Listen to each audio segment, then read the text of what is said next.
তোয়াকে reply কি পাঠাবে সেটা ভাবতে থাকলো আবির। তখনই আরও একটা মেসেজ এলো। ফোনটা আবিরের হাতেই ছিল। মেসেজটা দেখে মুখটা মলিন হলো আবিরের। এদিক ওদিক তাকিয়ে মেসেজদাতাকে খুঁজতে থাকল সে। মেসেজদাতা তোয়া নয়, ফালাক। সে মজা করে তোয়ার ফোন থেকে মেসেজ পাঠিয়েছে। দ্বিতীয় মেসেজে সেটাই বলেছে ফালাক। আবির ভাবল, নিশ্চয়ই দাঁত কেলাতে কেলাতে লিখেছে ফালাক। তোয়া ভেবে, ভুল করিস না ভাইয়া। ওকে যে শক দিয়েছিস সেটা মাসখানেক থাকবে। যা রুমে গিয়ে ঘুমা, নইলে ট্রেন মিস করবি, আমি তোকে বারবার ডাকতে পারবো না। আবির মনটা খারাপ করে নিজেদের রুমে চলে গেল। রাত অনেকটাই বাকি, তবু যেন এখন ঘুমোলে একটু পরই উঠতে হবে। ফোন রেখে তাড়াতাড়ি ঘুমোনোর প্রস্তুতি নিল আবির। মনকে সান্ত্বনা দিল, রাত জাগা ঠিক হবে না। ট্রেনে উঠে বসেছে সবাই। বিয়ে বাড়ি থেকে বের হওয়ার সময় ইয়াদের মা জোর করে সবাইকে খাইয়ে দিয়েছে। বেশ খানিকটা পথ না খেয়ে বের হলে রাস্তাতেই ক্ষুধা পেয়ে যাবে। সবাই নিজেদের সিটগুলোতে পরিবারের সবাই মিলে বসেছে। জাফর সাহেব এবং তার স্ত্রীর পাশের সিটে বসে মুখ গোমরা করে বসে আছেন। রুম্পা বেগম জাফর সাহেবকে খেয়াল করে বললেন, এখনো রেগে আছো? জাফর সাহেব জানালা দিয়ে বাহিরে তাকালেন।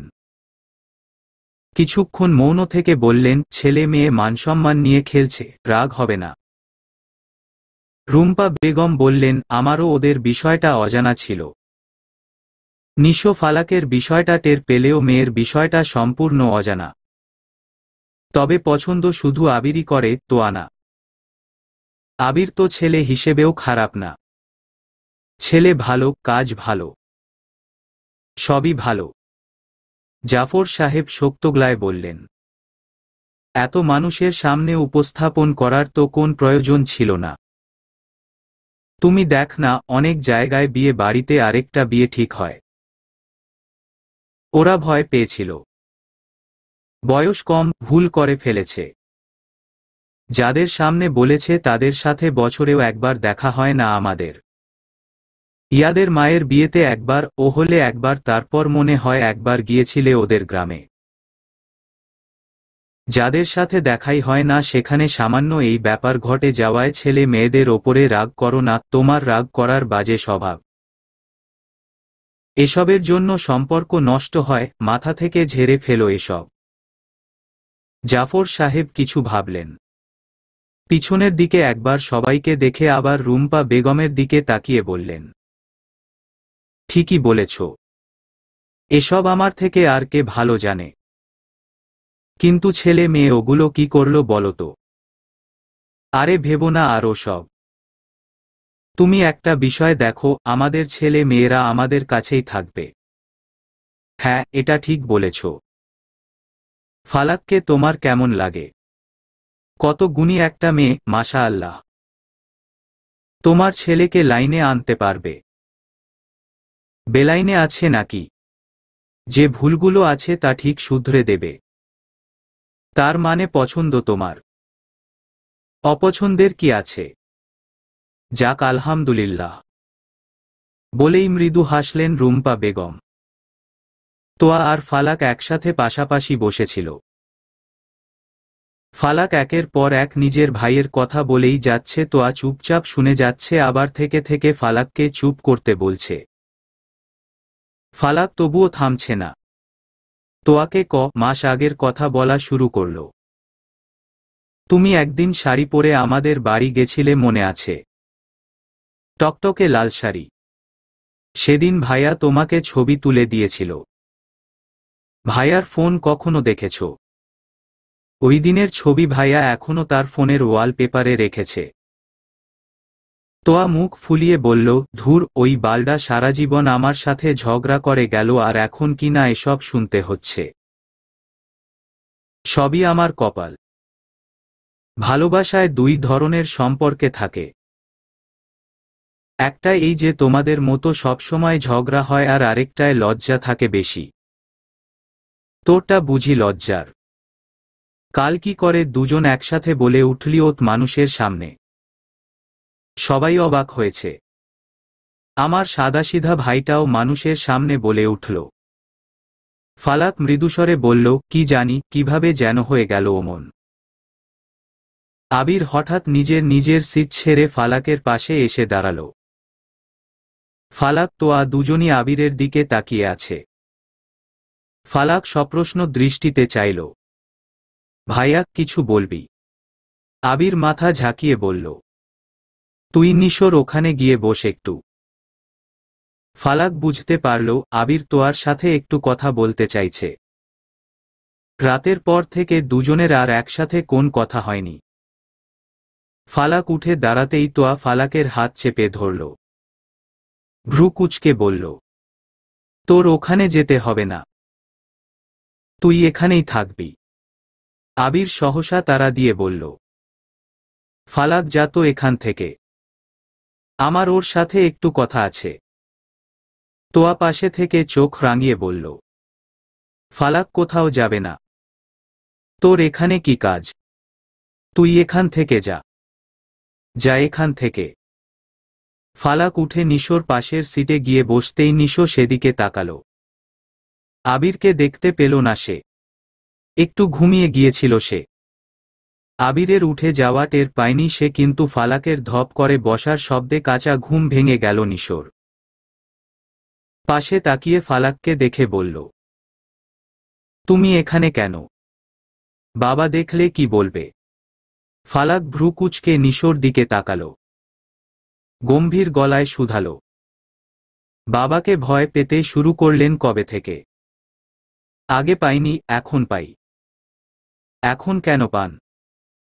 একজনকে ভালোবাসি তাই।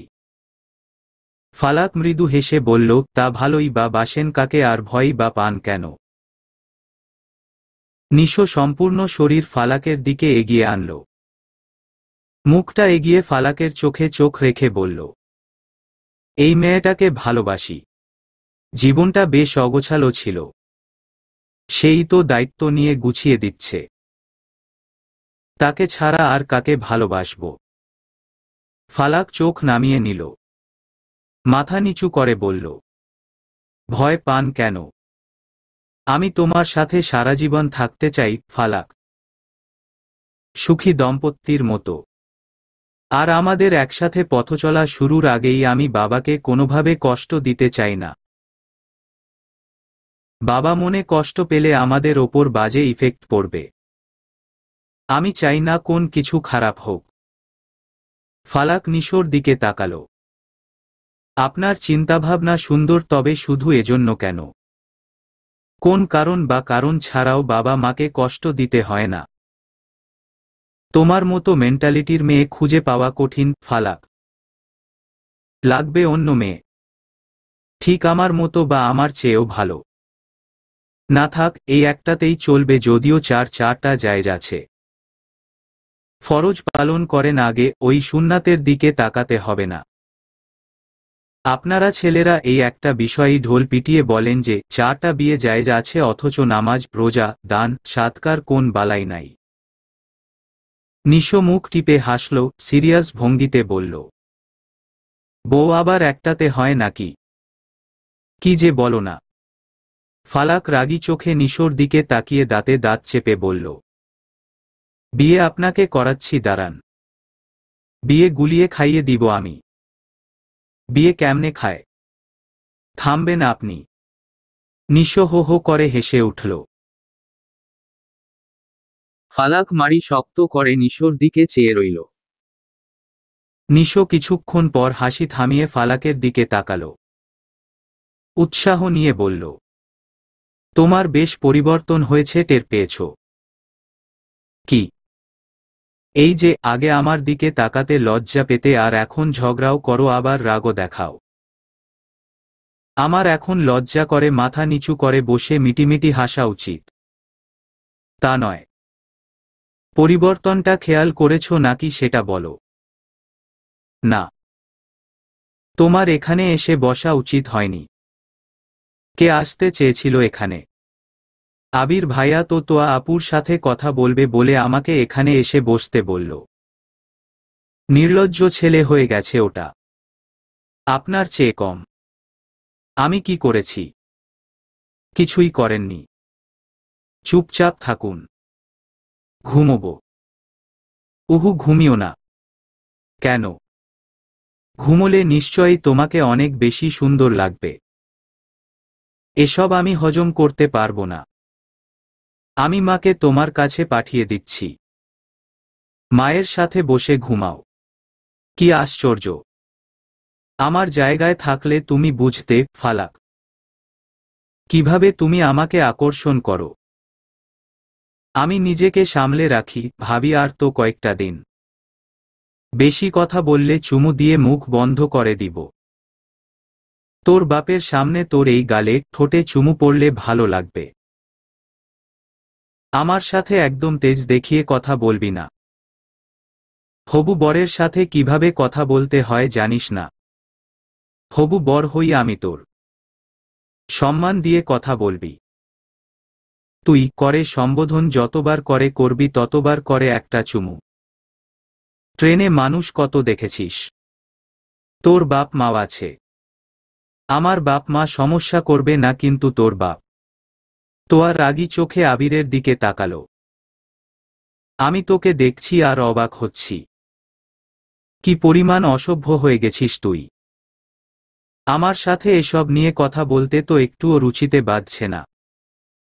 আবির লজ্জা পাওয়ার ভঙ্গি করে বলল, যা। তোমার সামনে আবার কিসের লজ্জা? তুই আমাকে তুমি করে বলছিস। তুমিও আমার সাথে আপনি বা তুমি করে না বললে চুমুর ডোজ বাড়িয়ে দেব। অশ্লীল। Yes I am. আবার ধিকারও করছিস। তুমি বলবে আর আমি স্বীকার করব না। দরদ উথলে পড়ছে দেখছি। ভালোবাসা, দরদ না। আমি এসব ভালোবাসা নিতে পারছি না। দমে গেল আবির। তোয়ার দিকে মলিন মুখে তাকিয়ে বলল, আসলেই অসহ্য লাগছে। হ্যাঁ, অনেক। আমাকে? হ্যাঁ, তোকে। তুই রিলেটেড সব কথাবার্তাকে ভেবে বলছিস। এখানে আবার ভেবে বলার কি আছে? ভেবে বলার বিষয় তো। তোর কাছে অসহ্যকর লাগলে বিয়েটা ক্যান্সেল হয়ে যাবে। দুই পাশে হাত দিয়ে চেপে ধরে বিরক্তি প্রকাশ করে বলে উঠল, বিয়ে ঠিক হলোই বা কবে যে ক্যান্সেল হবে? তোর বাড়ির মানুষ, আমার বাড়ির মানুষ সবাই তো মেনে নিয়েছে। এখন শুধু তুই বাকি। আমি তোকে কিভাবে বিয়ে করব? করবি না কেন? আমি তোকে ভালোবাসি। সমস্যা কোথায়? আমি ভালোবাসি না। অন্য কাউকে ভালোবাসিস। অন্য কাউকেও ভালোবাসি না, তোকেও ভালোবাসি না। যা এখান থেকে। তুই তুচ্ছতাচ্ছিল্য করছিস আমাকে। কাছে আসিস না, তাহলে এমন করব না। তোকে ভালোবেসে অপরাধ করে ফেলেছি। Kind of. সিরিয়াসলি? হুম। আমি অবাক হচ্ছি। ফার্স্ট অব অল, তোর আর আমার বয়সের পার্থক্য খুব একটা নেই। আমি ৩৫ বছর বয়সে জিমিয়ে যাওয়া শুরু করব, তুই ইয়ং হবি। তখন চারপাশে সুন্দর সুন্দর মেয়ে আসবে। আমাদের মধ্যে দূরত্ব বাড়তে শুরু করবে।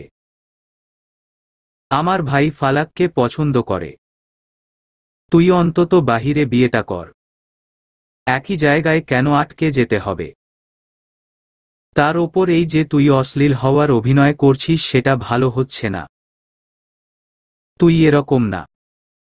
তুই অতি সভ্য একটা ছেলে। তোর সাথে এমন কথাবার্তা যায় না।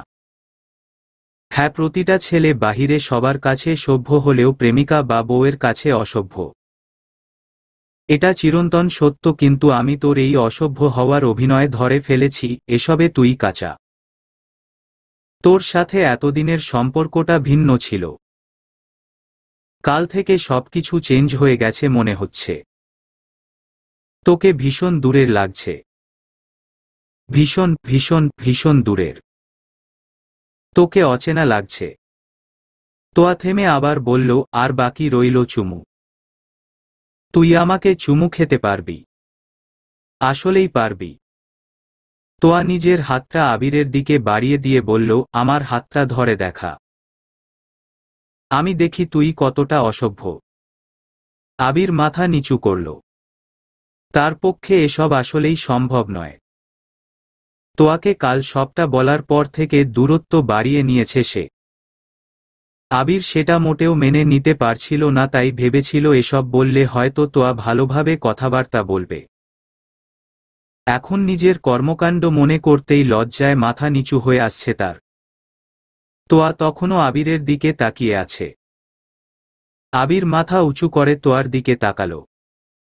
ভাঙা ভাঙা শব্দে বলল, কি চাইছিস তুই? তোর জন্য আমার কোন অনুভূতি নেই। তোর জন্য আমার কোন অনুভূতি নেই। কথাটা বারবার আবিরের কানে বাজতে থাকল। একটা দীর্ঘশ্বাস ফেলে জোরপূর্বক হেসে উঠে দাঁড়াল সে। মৃদু গলায় শুধু বলল, আসছি। ট্রেন এসে স্টেশনে থামল। ফালাক অনেকক্ষণ আগেই আবিরের কথায় আবার তোয়ার কাছে এসে বসেছিল। ট্রেন থামলে তোয়াকে আসতে বলে ফালাক নিজের ব্যাগটা নিয়ে দরজার দিকে এগিয়ে যায়। নিশো আগে আগে নেমেছে সবাইকে নামতে সাহায্য করতে। একে একে সবাই নামছে। ট্রেন থামার সাথে সাথে দরজার দিকে সীমিত সময়ের মধ্যে নামার জন্য ভিড় জমে যায়। একে একে সবাই নামছে। তোয়া এগিয়ে এলে আবিরও বের হয়। নিশো আর আবিরের কথা হয়েছিল এটা নিয়ে যে একজন সবাইকে নামাবে আর একজন সবচেয়ে শেষে থাকবে, যেন কারো অসুবিধা না হয়। তোয়া দরজার দিকে এগিয়ে গিয়ে একপাশে দাঁড়িয়ে গেল। সামনের মানুষগুলো নামছে। স্টেশনে আজ অন্য দিনের তুলনায় ভিড় অনেক বেশি। রাবেয়া বেগম নামার পরপরই ফালাক সামনে এসে দাঁড়াল। নিশো হাত এগিয়ে দিল ফালাকের দিকে। ফালাক নিজের ব্যাগটা ধরিয়ে দিয়ে বলল, ব্যাগটা ধরুন, আমি নামতে পারব। আমাকে ধরতে হবে না। নিশো ফালাকের কথামতো ব্যাগটা নিয়ে নিচে রেখে আবার হাতটা বাড়িয়ে দিয়ে বলল, মাঝে ফাঁকা অনেক আর প্ল্যাটফর্ম ওখান থেকে নিচেও। তুমি হাতটা ধরেই নেমে এসো, নইলে পড়ে যেতে পারো। ফালাক বাহিরে তাকিয়ে দেখল। আসলেই দূরত্ব বেশি। লাফ দিয়ে নামতে হবে। সুতরাং সে নিশোর হাত ধরতেই নিশো ফালাককে নেমে আসতে বলল। নিশোর কথামতো ফালাকও নেমে এলো। মায়ের কাছে গিয়ে দাঁড়ালো সে। নিশো পিছনের দিকে তাকিয়ে দেখল তোয়া আর আবিরও কাছাকাছি চলে এসেছে। সে অন্যদের নামতেও সাহায্য করছিল একপাশে দাঁড়িয়ে। আবির আস্তে আস্তে এগিয়ে আসে।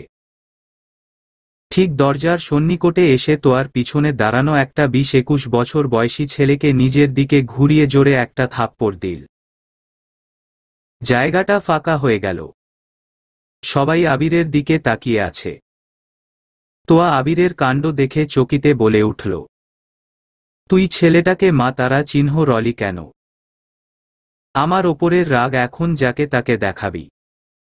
ছেলেটা কি দোষ করল যে তুই ওকে এত জোরে মা তারা চিহ্ন রলি?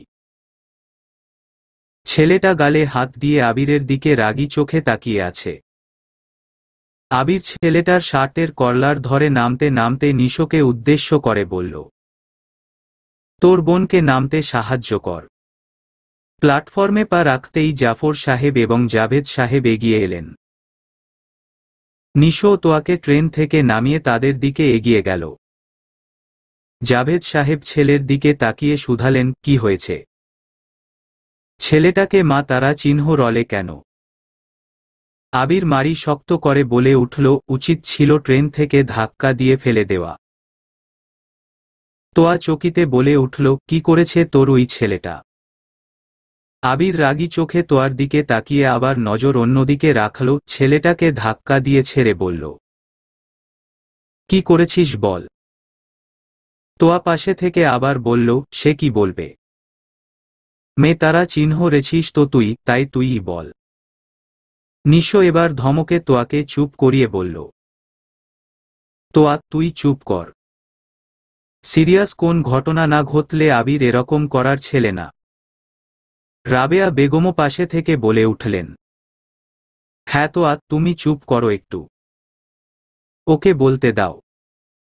আবির তোয়ার দিকে এক পলকে তাকিয়ে রাবেয়া বেগমকে উদ্দেশ্য করে বললেন, কিচ্ছু হয়নি মা, চলো বাড়ি যাব।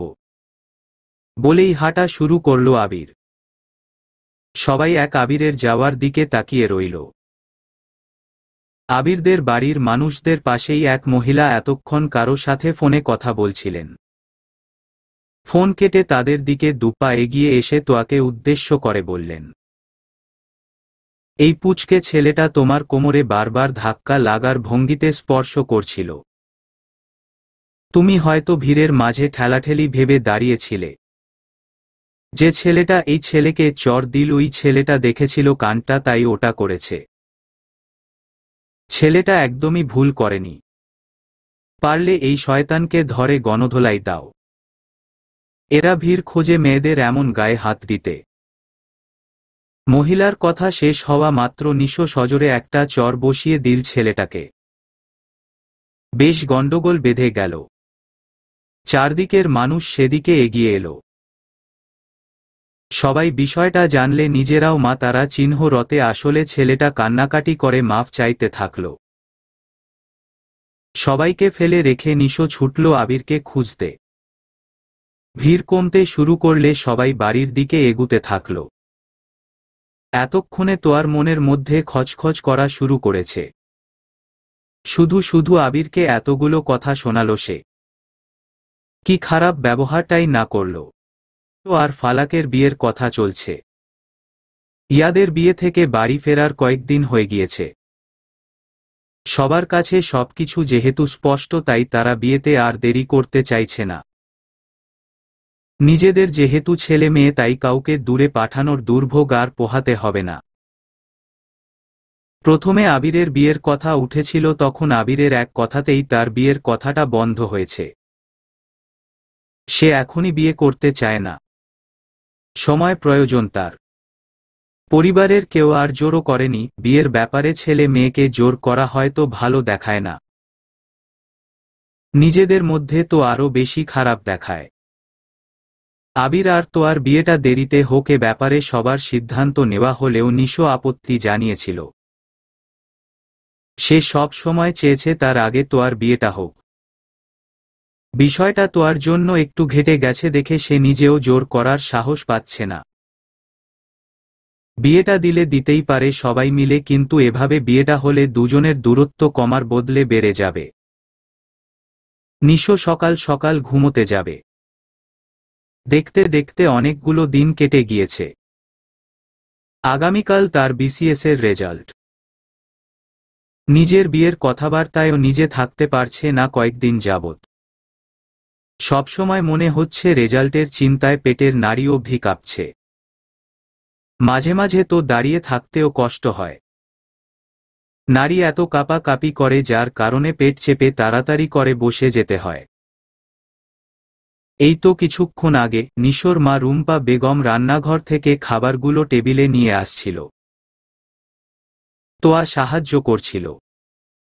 সে নিজে খাবার টেবিলের একটা চেয়ার ধরে দাঁড়িয়ে দাঁড়িয়ে মেসেজে ফালাকের সাথে টুকটাক কথা বলছিল।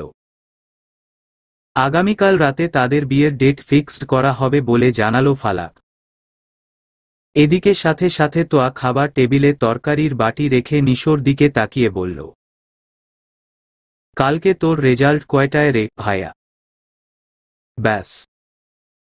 এতক্ষণ রেজাল্টের কথা একটু ভুলে থাকার চেষ্টা করছিল নিশো। দুদিক থেকে দুজনের মেসেজ আর কথায় যেন কিডনিতে ব্যথা শুরু হলো, সাথে হৃৎপিণ্ডে। আর নারী, সেটা কাঁপাকাঁপির চোটে বেচারা আর দাঁড়িয়ে থাকতে পারল না। চেয়ার ধরে ধীরে ধীরে বসে পড়ল। তোয়াকে বলল, রেজাল্ট দিলেই জানতে পারবি। এত জিজ্ঞেস করার কি আছে? তোয়া ভ্রু কুঁচকে শুধালো, খারাপ কি বললাম আমি? এমন ব্যবহার করছিস কেন? পরীক্ষা ভালো দিসনি? রেজাল্টের কথা জিজ্ঞেস করলেই কেন হাওয়া ছাড়া বেলুনের মতো চুপ সে যাস? আজব। নিশোর আর খাওয়া হলো না। সবাই একসাথে খেতে বসে সবাই খাওয়া শেষ করে উঠে গেল, অথচ সে যেন গুনে গুনে কয়েকটা করে মুখে দিচ্ছিল। রুম্পা বেগম ছেলের অবস্থা দেখে নিজেই অল্প একটু খাইয়ে দিলেন, সেটা খেয়েই বিছানায় এসে শুয়ে পড়ল নিশো। ঘুম আসছে না তার। অনেক রাত হয়ে গিয়েছে। চারদিকে ঘুটঘুটে অন্ধকার। জানালা দিয়ে আকাশের দিকে তাকালে মৃদু আলো ছড়ানো চাঁদ চোখে পড়ছে। নিশো এক পলকে সেদিকে তাকিয়ে রইল। আগামীকালের কথাই ভাবছে সে। কি হবে কাল? যদি পাশ না আসে? ফালাককে বিয়ে করা ঠিক হবে তার জন্য। সবাইকে তো সে এটার জন্যই এক প্রকার দমিয়ে রেখেছে। রেজাল্টের জন্য কোনো কিছুতে এগুতে দিচ্ছে না সে। হঠাৎ কাশি হতেই বুক ডলতে ডলতে উঠে বসল নিশো। পাশেই রাখা বোতলটা হাতে নিল পানি খেতে। বোতলের ক্যাপ খুলে এক ঢোক খেতেই ফোনটা বেজে উঠল। ফোনের দিকে তাকিয়ে দেখল ফালাক কল করেছে। সচরাচর কোন প্রয়োজন ছাড়া ফালাক ফোন করে না। পানি খাওয়া শেষ করে বোতলটা পাশে রেখে ফালাকের কলটা রিসিভ করল। ফালাক ওপাশ থেকে মৃদু গলায় বলে উঠল, ঘুমাননি? নিশো বিছানা ছেড়ে জানালার দিকে এগিয়ে গেল। জানালার গ্রিল ধরে বাহিরের আকাশে নজর রাখল।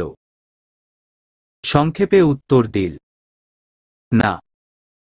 নিশোর জবাব পেয়ে কিছু একটা বুঝতে পারল ফালাক। শুধালো, চিন্তা হচ্ছে? বেশি চিন্তা হচ্ছে? দীর্ঘনিশ্বাস ফেলল নিশো। সহসা বলে উঠল, কোনো কিছুতে মন দিতে পারছি না ফালাক। দমবন্ধ হয়ে আসছে আমার। মনে হচ্ছে আগামীকাল নিজের কাছে নিজে হেরে যাব। কেন মনে হচ্ছে বলতো যে আমি কাল জিততে পারবো না? কেন মনে হচ্ছে আমার? নিশো থামল। ফালাক বুঝল নিশোকে অবিন্যস্ত লাগছে। ভয় কাজ করছে তার মধ্যে। ফালাক তীক্ষ্ণ বুদ্ধির তরুণী। সে বেশ স্বাভাবিকভাবেই নিজে কারো মনের অবস্থার উন্নতি ঘটাতে পারে। সে কিছু বলবে তখনই নিশো আবার বেশ ভারী গলায় বলল, তুমি বরং ফোনটা রাখো। আমার উল্টাপাল্টা কথা তোমার এখন ভালো লাগবে না। মেজাজ খারাপ লাগবে। তুমি ঘুমো, অনেক রাত হয়েছে। ফালাক ক্ষণকাল চুপ থেকে বলে উঠল, আমি নির্ঘুম রাত কাটাবেন আর আমি ঘুমোব? এত চিন্তা কেন বলুন তো? আমি আপনাকে কোনোদিন বলেছি নাকি যে আমার বর হিসেবে ক্যাডারকেই চাই? বলেছি কখনো? বলিনি তো। বরং আপনি ওটা না হলেই আমি খুশি হব, ওটাকে এখন আমার সতীন সতীন লাগছে। আমাদের বিয়ের কথা হচ্ছে আর আপনি রেজাল্ট নিয়ে আছেন। আমার দিকে দেখছেনই না। নিশোর কপালে সূক্ষ্ম ভাঁজ পড়ল। সে আসলেই কোনো কিছুতে যেমন মন দিতে পারেনি, সেরকম ফালাকের সাথেও ঠিকঠাক কোন ব্যাপারে কথা বলতে পারেনি। বিচলিত বোধ করল সে।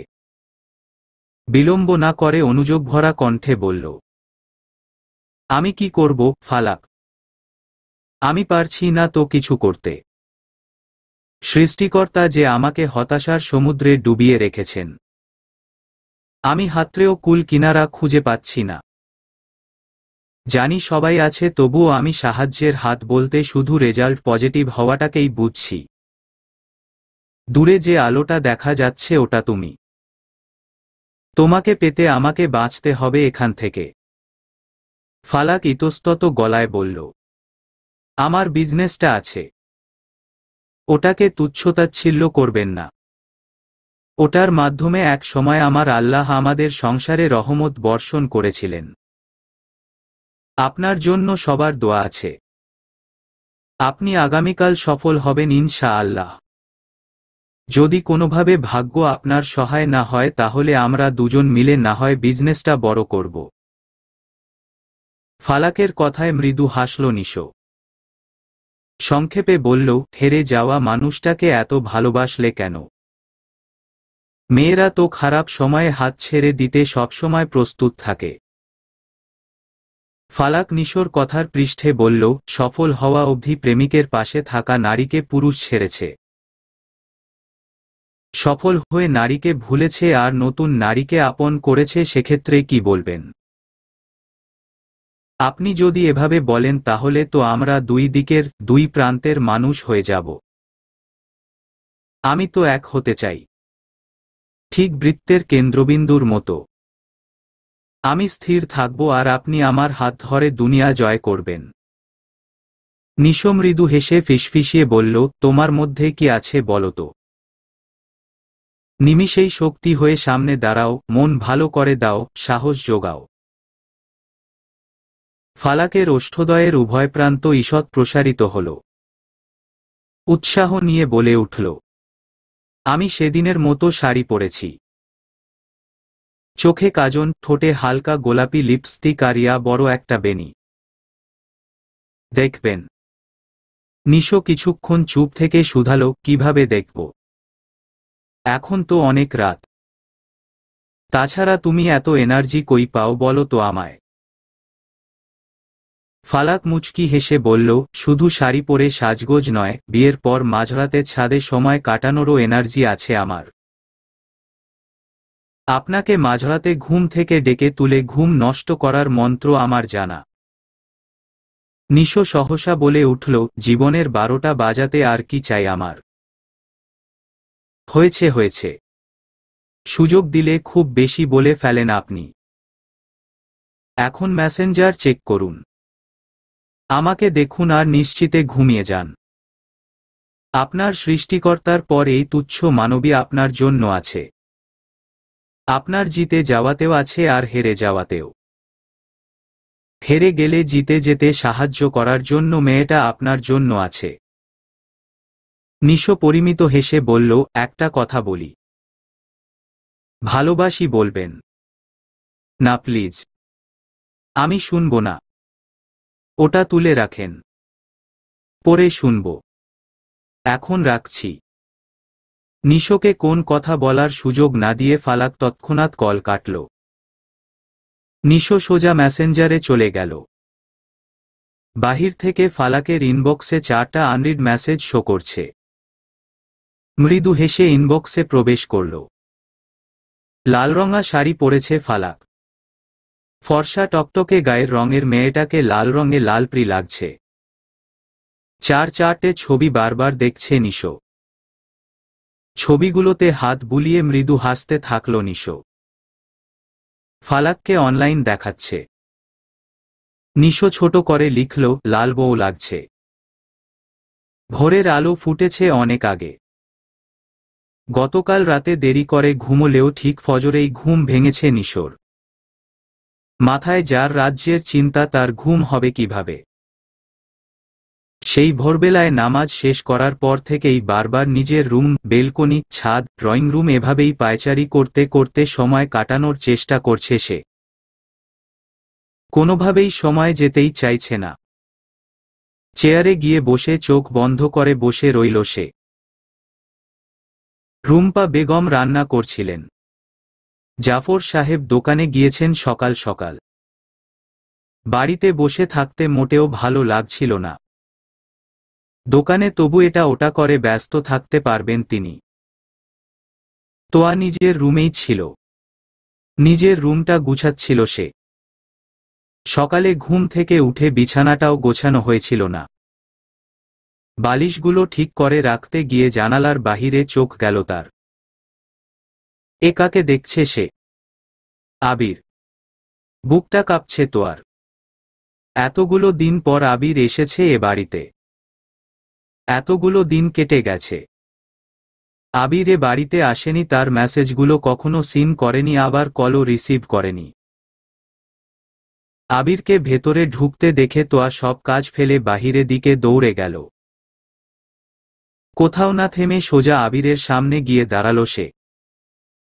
তোয়া এভাবে দৌড়ে সামনে এসে দাঁড়ানোর ফলে হকচকিয়ে গেল আবির। বুকে হাত দিয়ে ভ্রু কুঁচকে সামনে তোয়ার দিকে তাকালো সে।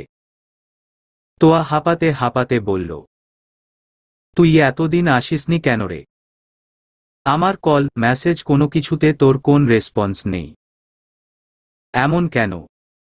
আবির বেশ স্বাভাবিকভাবেই বলল, একটু ব্যস্ত ছিলাম। আজ ব্যস্ততা কমেছে কিছুটা। কেমন আছিস? ভালো, আর থাকতে দিলি কিভাবে? আবির ঠোঁট বাঁকিয়ে ভ্রু উঁচিয়ে বলল, তোর ভালো থাকা আবার আমার ওপর নির্ভর করতে শুরু করলো কবে? তোয়া আমতা আমতা করে বলল, সেটা ঠিক না। আসলে সেদিন বাড়ি ফেরার সময় স্টেশনে তোর সাথে বাজে ব্যবহার করেছিলাম, তার জন্য তোকে সরি বলতে না পেরে ভালো লাগছিল না। সরি আমি? ব্যাপার না। আচ্ছা আমি আসছি। উহু, দাঁড়া। আবিরকে আটকে দিল তোয়া। আবির বিরসমুখে বলল, কিছু বলবি? তুই সত্যি সত্যি বিয়েতে না করে দিলি? বিয়ে আবার কেউ মিথ্যে মিথ্যে করে নাকি? বাদ দে ওসব। তুইও ভালো আছিস, আমিও ভালো আছি। এসব কথা আর তুলিস না। কেন? কি কেন? কিছু না। আসছি আমি। আবির সামনের দিকে এগুলে তোয়া পিছন থেকে বলে উঠল, ভালোবাসিস না আর? কোনো কিছুতে জোর করছিস না কেন আমাকে? পিছে ফিরে তাকালো আবির। মেকি হেসে বলল, পুনরায় নিজেকে ছোট করার মানসিকতা আমার নেই। পৃথিবীর অনেক কিছুই আমাদের পছন্দের, কিন্তু আমাদের সাধ্যের বাহিরে। আবার কোনো কিছু একসময় খুব করে দরকার হলে ঠিক সময়ে সেটা না পেলে অসময়ে সেটার প্রতি আর তৃষ্ণা আসে না। অসময়ে প্রয়োজনীয় জিনিস বলতে আর কিছু নেই। ও ফালাককে চুপ করে বসে থাকতে দেখে নিশো বলে উঠল, আমাকে অপছন্দ হয়েছে তোমার? অপছন্দ বলেই কি চুপ করে আছো? অনেক বেশি সুদর্শন পুরুষ হব আমি, সেটা আশা করেছিলে? ফালাক চকিতে বলে উঠল, না না, সেরকম কিছু না। নিশো সাথে সাথে বলল, তার মানে পছন্দ করেছ? ফালাক ভ্রু সটান বিস্তৃত করে বলল, ফাঁসিয়ে দিচ্ছেন কেন? ফাঁসেননি এখনো? ভালোবাসেন না? আমাকে ভালোবাসেন না? ফালাক মাথা নাড়িয়ে বলল, না। আমার বাবা তো আমার বিয়ে। ফালাককে কথা শেষ করতে দিল না নিশো। বলল, বর পাল্টে দিলে কেমন হবে? মেয়ে রাজি কিনা সেটা বলো। বাপকে ঠিক রাজি করিয়ে নেব। ফালাক মুচকি হাসল। বাবার নম্বর লাগবে? নিশো ফালাকের চোখে চোখ রেখে বলল, জি প্লিজ। কবে বিয়ে করবে বলো? সেটা পরে ঠিক করি। হ্যাঁ, ঠিক করাই যায়। এখন বলো কি খাবে? আপনি যেটা অর্ডার দিবেন সেটাই। সেদিন তো খুব বললেন আমার সবকিছু জানেন। এসবও নিশ্চয়ই অজানা নয়। তুমি তো ফোনে বলছিলে আমি আসলে আমাকে খাবে। Please you can. অসভ্য আপনি। অনেক সময় নাও টের পাবে।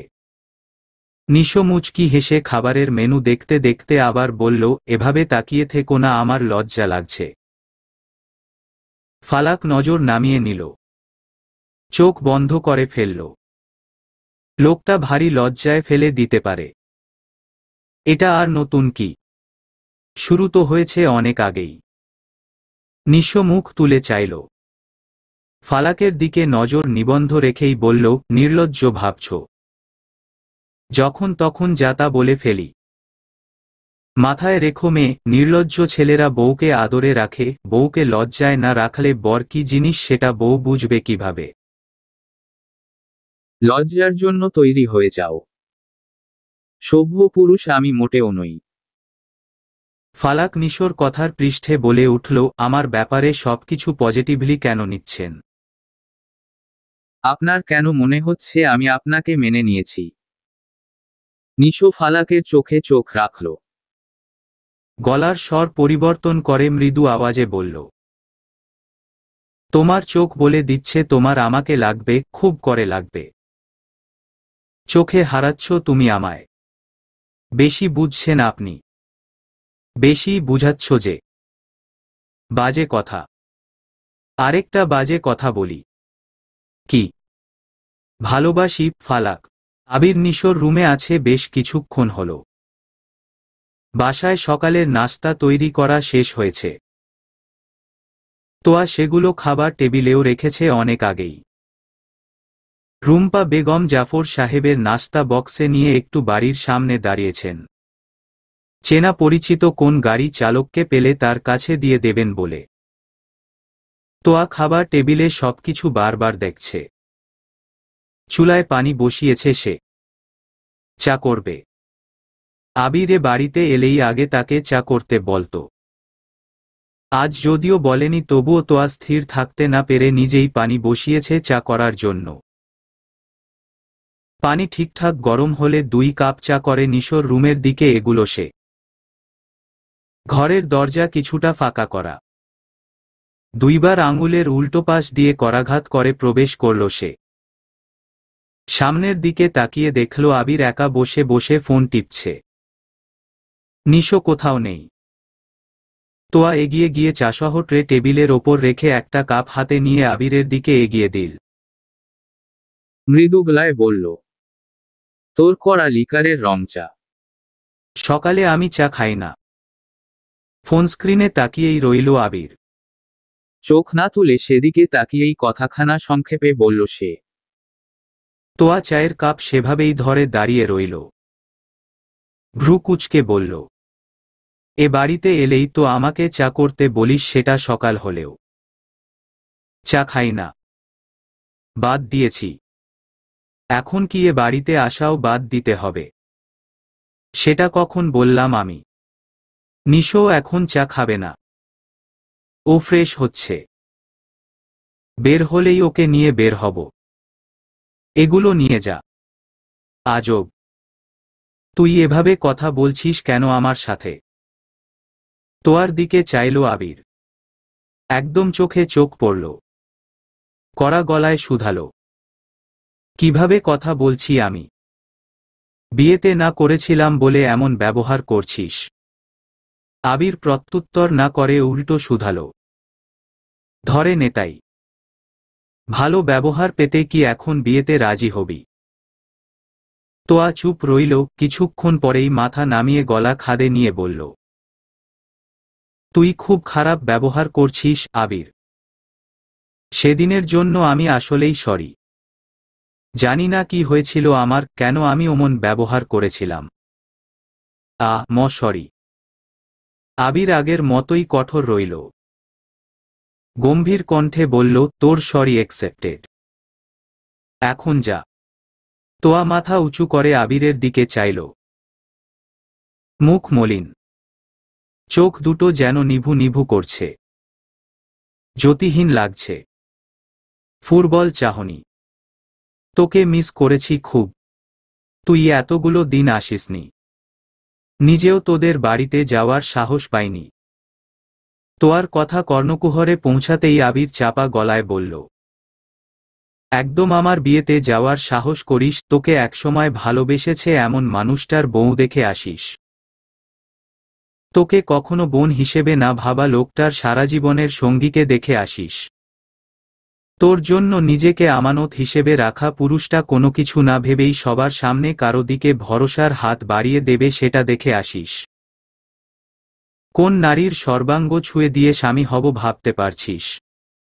ওহ, তুই তো আবার আমার বোন। সরি। তোয়ার বুকটা কেঁপে উঠল।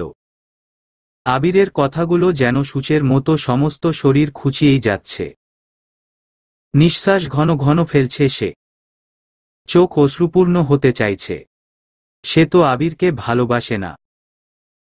আবির তাকে নিয়ে না ভেবে অন্য কাউকে বিয়ে করুক, সেটাই তো সে চেয়েছিল। তবে এখন কেন আবিরের এমন কথাবার্তায় পুরো শরীর ঝ-তারা চিহ্ন লছে যাচ্ছে? তোয়া আবিরের কথার প্রত্যুত্তরে আর কোন কথা বলল না। এই আবিরকে সে চিনতে পারছে না। দূরের কোন অপরিচিত মানুষ মনে হচ্ছে। বড্ড অচেনা লাগছে। চায়ের কাপটা ট্রেতে রেখে সেটা নিয়ে বাহিরের দিকে পা বাড়াতেই ওয়াশরুমের দরজা খোলার শব্দ হলো। কি রে তুই? নিশোর গলা শুনে দাঁড়িয়ে গেল তোয়া। পিছনে ফিরতেই আবির নিশোকে উদ্দেশ্য করে বলল, চা নিয়ে এসছিল তোয়া। বললাম আমরা কেউই এখন চা খাবো না। বের হতে হবে। নিশো তোয়ার দিকে এগিয়ে গিয়ে চায়ের কাপ দুইটা দুই হাতে নিয়ে বলল, তোয়া চা বানিয়ে এনেছে আর তুই খাবি না? খেয়ে নে, আমি রেডি হই।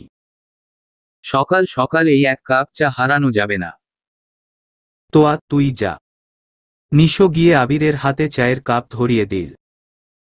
তোয়া আর দাঁড়িয়ে না থেকে বেরিয়ে গেল রুম থেকে। সে মনে মনে আন্দাজ করল আবির হয়তো চা খাবে না। তাকে ত্যাগ করেছে, তার চা কি করে খাবে। মিনিট 10 পর নিশো আর আবির বেরিয়ে গেলে তোয়া আরেকবার নিশোর রুমে এলো। টেবিলের দিকে তাকাতেই বুক দ্বিগুণ ভারী হলো তার। একটা কাপ খালি আর আরেকটা কাপে যেমন চা ছিল ঠিক সেরকমই রয়ে গেছে। চা ভরতি কাপের দিকে চেয়ে দীর্ঘশ্বাস ফেলল তোয়া। নিশোকে আবির নিজের অফিসেই বসিয়ে রেখেছে। সকাল থেকে ওকে নিয়ে এখানে ওখানে ঘুরেছে সে। নিশো যেন বসে বসে বাড়িতে বোর না হয়, চিন্তায় যেন ক্লান্ত না হয়, মূলত সে কারণের আজ সকাল সকাল ওদের বাড়ি গিয়েছিল সে। বেলা বাড়লে, রোদ প্রখর হলে মাত্রই দুজন এসে বসেছে। কোনো কিছুতে মন বসছে না নিশোর। বারবার ওয়েবসাইট ভিজিট করার চেষ্টা করছে সে। বারবার লোডিং দেখাচ্ছে। আজ ভীষণ চাপ পড়েছে সাইবারে। কেটে গেল প্রায় আধা ঘন্টা। বাড়ি থেকে কল আসছে। ওদিকে ফালাকের মেসেজ, কোনো কিছুতে রেসপন্স করছে না নিশো। দমবন্ধকর পরিস্থিতিতে পড়েছে সে, মনোযোগ দিয়ে বারবার চেষ্টা করে যাচ্ছে নিশো। ভীষণ চুপচাপ সে। হঠাৎ আবির চিৎকার দিয়ে উঠল। আবিরের চিৎকারে নিশো বুকে হাত দিয়ে ডলতে ডলতে আবিরের দিকে তাকালো। সাতারা চিহ্নলা, ভয় পাইয়ে দিয়েছিস। এভাবে কেউ চিৎকার দেয়? আমার হার্টবিট বেড়ে গেছে। আবির হাসতে হাসতে নিজের ল্যাপটপটা নিশোর দিকে ঘুরিয়ে দিয়ে চকিতে বলে উঠল, দেখ কি ঘটে গেছে। নিশো স্ক্রিনে চোখ বুলালো। মলিন মুখটা ধীরে ধীরে হাস্যোজ্জ্বল হল। ওষ্ঠধরের উভয় প্রান্ত প্রসারিত হল। সহসা বলে উঠল, বাবাকে কল দেই। তাকে জানাই তার ছেলে এই সময়টা এসে জিতে গিয়েছে। আজ তার ছেলের পূর্ণতার দিন। আবির মৃদু হেসে বলল, তাড়াতাড়ি জানা সবাইকে। আমি মিষ্টি নিয়ে আসছি। একসাথে বাড়ি ফিরব। আবির খুশি খুশি বেরিয়ে গেল। নিশো বাবার নম্বরটা বের করে কল দিল। জাফর সাহেব হয়তো ফোনের কাছেই ছিলেন। রিং হওয়া মাত্র রিসিভ হল। নিশো কম্পিত গলায় বলে উঠল, আপনি কি নিশোর বাবা বলছেন? আপনার ছেলের রেজাল্ট পজিটিভ। আপনার ছেলে বিসিএস ক্যাডার হয়েছে। আপনি কিছুক্ষণের মধ্যে আপনার ছেলের রেজাল্ট স্বচক্ষে দেখতে পারবেন। জাফর সাহেব ছেলের সাথে নিজের খুশির এই অনুভূতি কিভাবে প্রকাশ করবেন? সামনে স্ত্রী আর মেয়ে বসে আছে। জাফর সাহেবের মুখে হাসি দেখে তোয়া মিটিমিটি হাসতে থাকল। মাকে ডেকে বলল, ভাইয়ার রেজাল্ট ভালো এসেছে মা। রুম্পা বেগম সাথে সাথে চলে গেলে 2 রাকাত নফল নামাজ পড়তে। জাফর সাহেব শুধু মৃদু গলায় বললেন, বাড়িতে এসো। তোমার জন্য অপেক্ষা করছি, আজ বাপ বেটা মিলে মিষ্টি বিলি করব। রাত 8টা। পুরো বাড়িতে আজ ঈদ ঈদ আমেজ। চারদিক থেকে মানুষ এসে ঘুরে ঘুরে যাচ্ছে। ফোনের ওপর ফোন আসছে আত্মীয়স্বজনের কাছে থেকে। জাফর সাহেব নিজে এক গাদা মিষ্টি কিনে এনেছেন। 2 প্যাকেট মিষ্টি নিশোর হাতে দিয়ে বললেন, 2 ভাইবোন হাঁটতে হাঁটতে তোমাদের কাকার বাড়ি ঘুরে এসো। অনেক দিন ধরে তোমাদের বিয়ের কথাবার্তা হচ্ছে, তুমি কোনোভাবেই অংশ নাওনি। আজ অন্তত গিয়ে ঘুরে এসো। তোয়া পাশে থেকে বলে উঠল, আমি যাব না বাবা। ভাইয়া যাক, ঘুরে আসুক। জাফর সাহেব ভ্রু উঁচিয়ে শুধালেন, তোমার আবার কি অসুবিধা? যাও ঘুরে এসো। জাফর সাহেব বারবার বলা সত্ত্বেও তোয়া আসতে চাইছিল না। নিশো বাবার কথামতো তোয়াকে বুঝিয়ে রাজি করিয়ে ফালাকদের বাড়ি এলো। বাড়িতে প্রবেশ করেই নিশো খাবার টেবিলে মিষ্টির প্যাকেট রেখে জাভেদ সাহেবের গলা শুনে সেদিকে এগিয়ে গেল।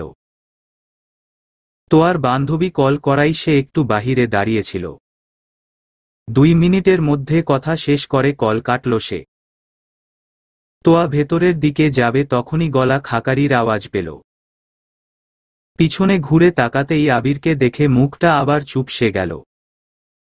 আবির বিরক্তিভাব প্রকাশ করে বলল, তুই এখানে? নিশো ফালাকের 2 হাত নিজের হাতের মুঠোয় নেওয়ার স্পর্ধা দেখাল। শীত ঠান্ডা বাতাস তার ওপর মানুষটার প্রথম ছোঁয়ায় শরীরে যেন কল্পনীয় বরফ জমতে শুরু করল। ভালোবাসি। নিশোর এই কথাটা পুনরায় কানে পৌঁছতেই ফালাকের সমস্ত শরীর একবার ঝাঁকুনি দিয়ে উঠল। নিশো সাথে সাথে ফালাকের হাত জোড়া শক্ত করে ধরে অবাক চোখে তার দিকে তাকাল। কি হলো? খারাপ লাগছে তোমার? না, কেমন একটা লাগলো। আমার এতবার বলা শব্দটা খারাপ লাগা সৃষ্টি করল। আমার তো সবসময় তোমাকে বলতে ইচ্ছে করে আমি তোমাকে ভালোবাসি। অদ্ভুত লাগলো। ভালোবাসো? ফালাক নিশোর চোখে চোখ রেখে মনের বিপরীত কথাটা উচ্চারণ করল, উহু, মন্দবাসী। নিশো ফালাকের চোখ থেকে চোখ সরিয়ে ঠোঁটের দিকে তাকাল। সজ্ঞানে ভুলের পথে এগুতে থাকল সে। হাত ছেড়ে দিল মুহূর্তেই। এক হাত ফালাকের গাল স্পর্শ করল আর অন্য হাত ফালাকের গলার ওপরের দিকের অংশটা। ঠোঁটের দিকে নজর নিবন্ধ রেখে এগুতে থাকলে ফালাক নিশোকে থামিয়ে দিয়ে বলে উঠল, আমি এসবে অভ্যস্ত নই, নিশো। আমি ওই ধরনের টিপিক্যাল গ্রাম্য টাইপ মেয়ে যারা কথায় কথায় বলে বিয়ের আগে এসব চুমুও খেতে পারবো না। নিশো অবাক মিশ্রিত গলায় বলল, চুমু খেতে হলেও কি বিয়ে করতে হবে? এখন আমার বলতে ইচ্ছে হচ্ছে আমার দিকে দেখতেও আমাকে আপনার বিয়ে করতে হবে। ভেবে বলছো? একমুখী দাঁড়িয়ে। আশেপাশে শুনশান নীরবতায় ছেয়ে আছে। অন্ধকার আর নীরবতা যেন একে অপরের সাথে পাল্লা দিয়ে বেড়ে চলেছে। মাঝে মাঝে মৃদু হাওয়া এসে তোয়ার চুলগুলো এলোমেলো করে দিয়ে যাচ্ছে। তোয়া সেগুলো সামলাতে ব্যস্ত এমন সময় সামনে অবস্থানরত পুরুষটি বলল, রাতে এভাবে এখানে কি করছিস? তোয়া মাথা তুলে আবিরের দিকে চাইল। ভাইয়ার সাথে এসেছি। বান্ধবী কল দিয়েছিল তাই কথা বলছিলাম। আচ্ছা। হুম। এখানেই থাকবি নাকি ভেতরে যাবি? ভেতরে যাব। যা তাহলে। তোয়া কিছুক্ষণ নীরব থেকে বলে উঠল, তুই আমার ওপর এখনো রেগে আছিস তাই না? আবিরের উল্টো প্রশ্ন। রেগে থাকব কেন? তুই আমার সাথে ঠিকমতো কথা বলিস না। চাচাতো বোনের সাথে আবার কিসের কথা? যা ভেতরে যা। তোয়া কিছুটা এগিয়ে এলো আবিরের দিকে। আলগোছে আবিরের ডান হাত নিজের 2 হাতের মুঠোয় নিল। আবির থতমত খেয়ে তোয়ার দিকে চাইল। কি করছিস এসব?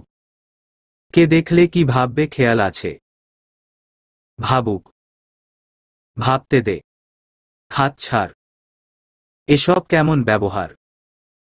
আমি তোর ভাই হই। ধুর। ভাই ভাই করবি না তো। মেজাজ খারাপ হচ্ছে আমার।